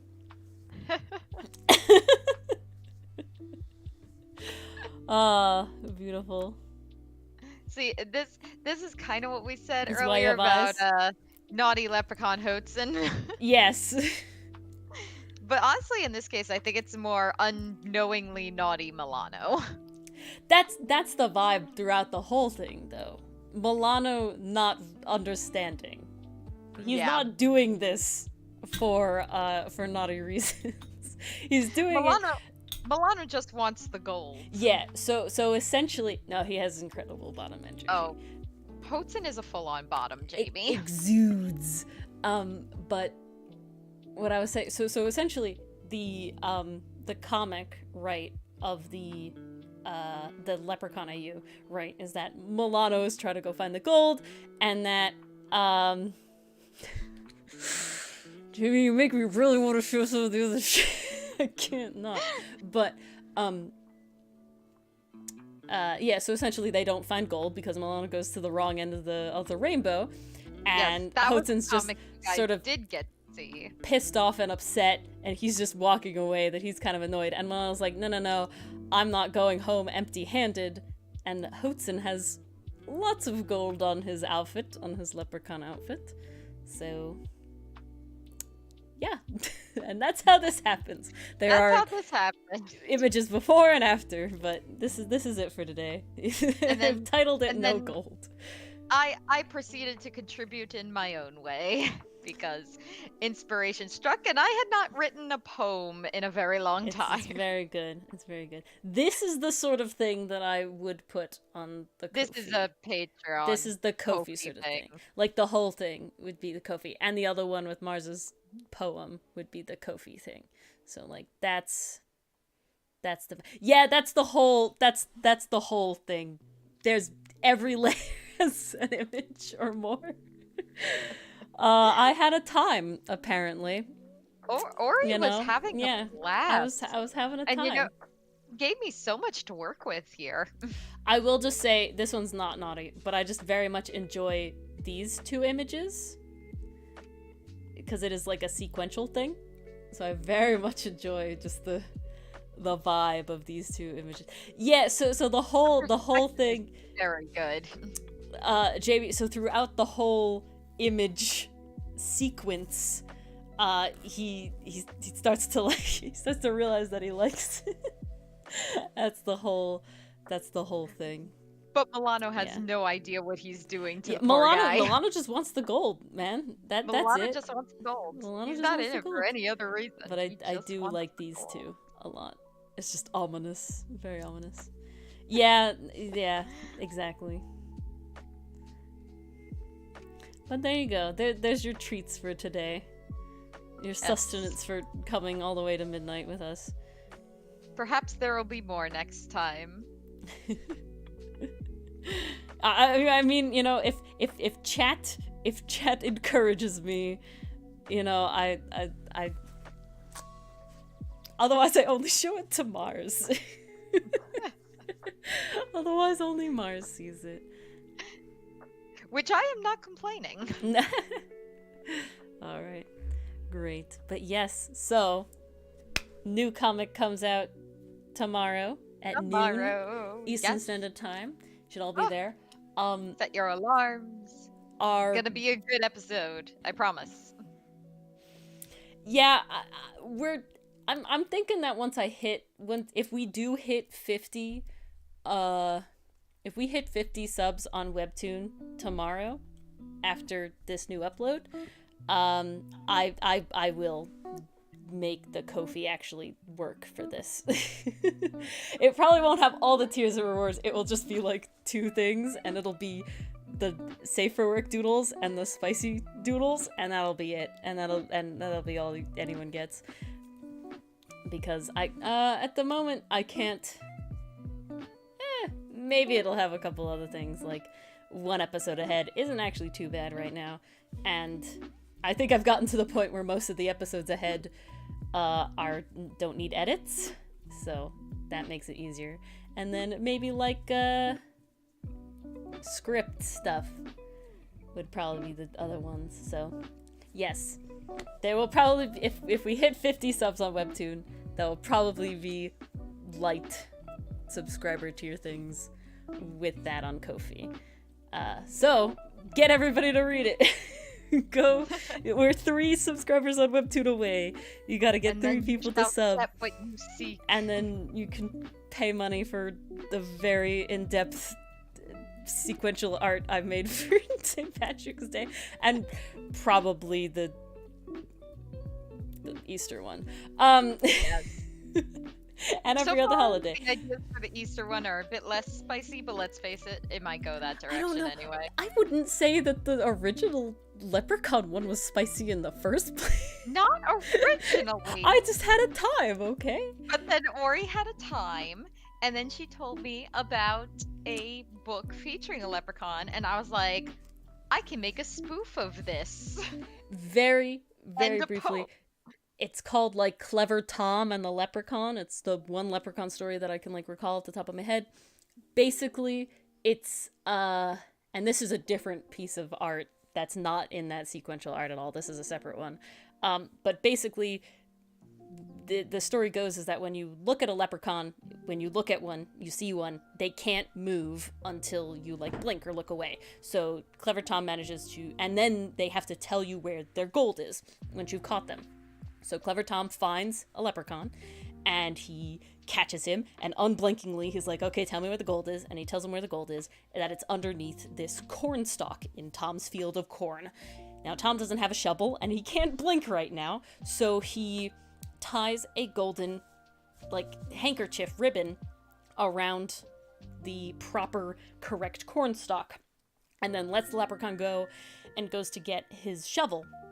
Now, the leprechaun obviously doesn't want to give his gold away, so the leprechaun ties identical golden ribbons identically around every single stalk of corn in his entire field. And so then when Tom comes back with the shovel, he doesn't know which one it is, and he digs for hours, and he digs up so much of his cornfield, but he never finds the gold. Basically, I had that idea, and I went, but what if you tied up the leprechaun? And that's all I'll say about that. But instead of the corn. Ori read a children's book and went years ago. Bondage. That's like that's years ago. I have not read that story in forever. That was literally just like a very old memory that I had. It left like an a thing. impression. Because I thought it was an interesting, like, he was clever sort of thing, right? Like a way to be clever. And so, yeah. It does. I know, I agree, Jamie. See, you know, almost 2 days no sleep, Jamie, you know, is encouraging. But, so yeah. 50 subs tomorrow. Get them. Make people read the comic.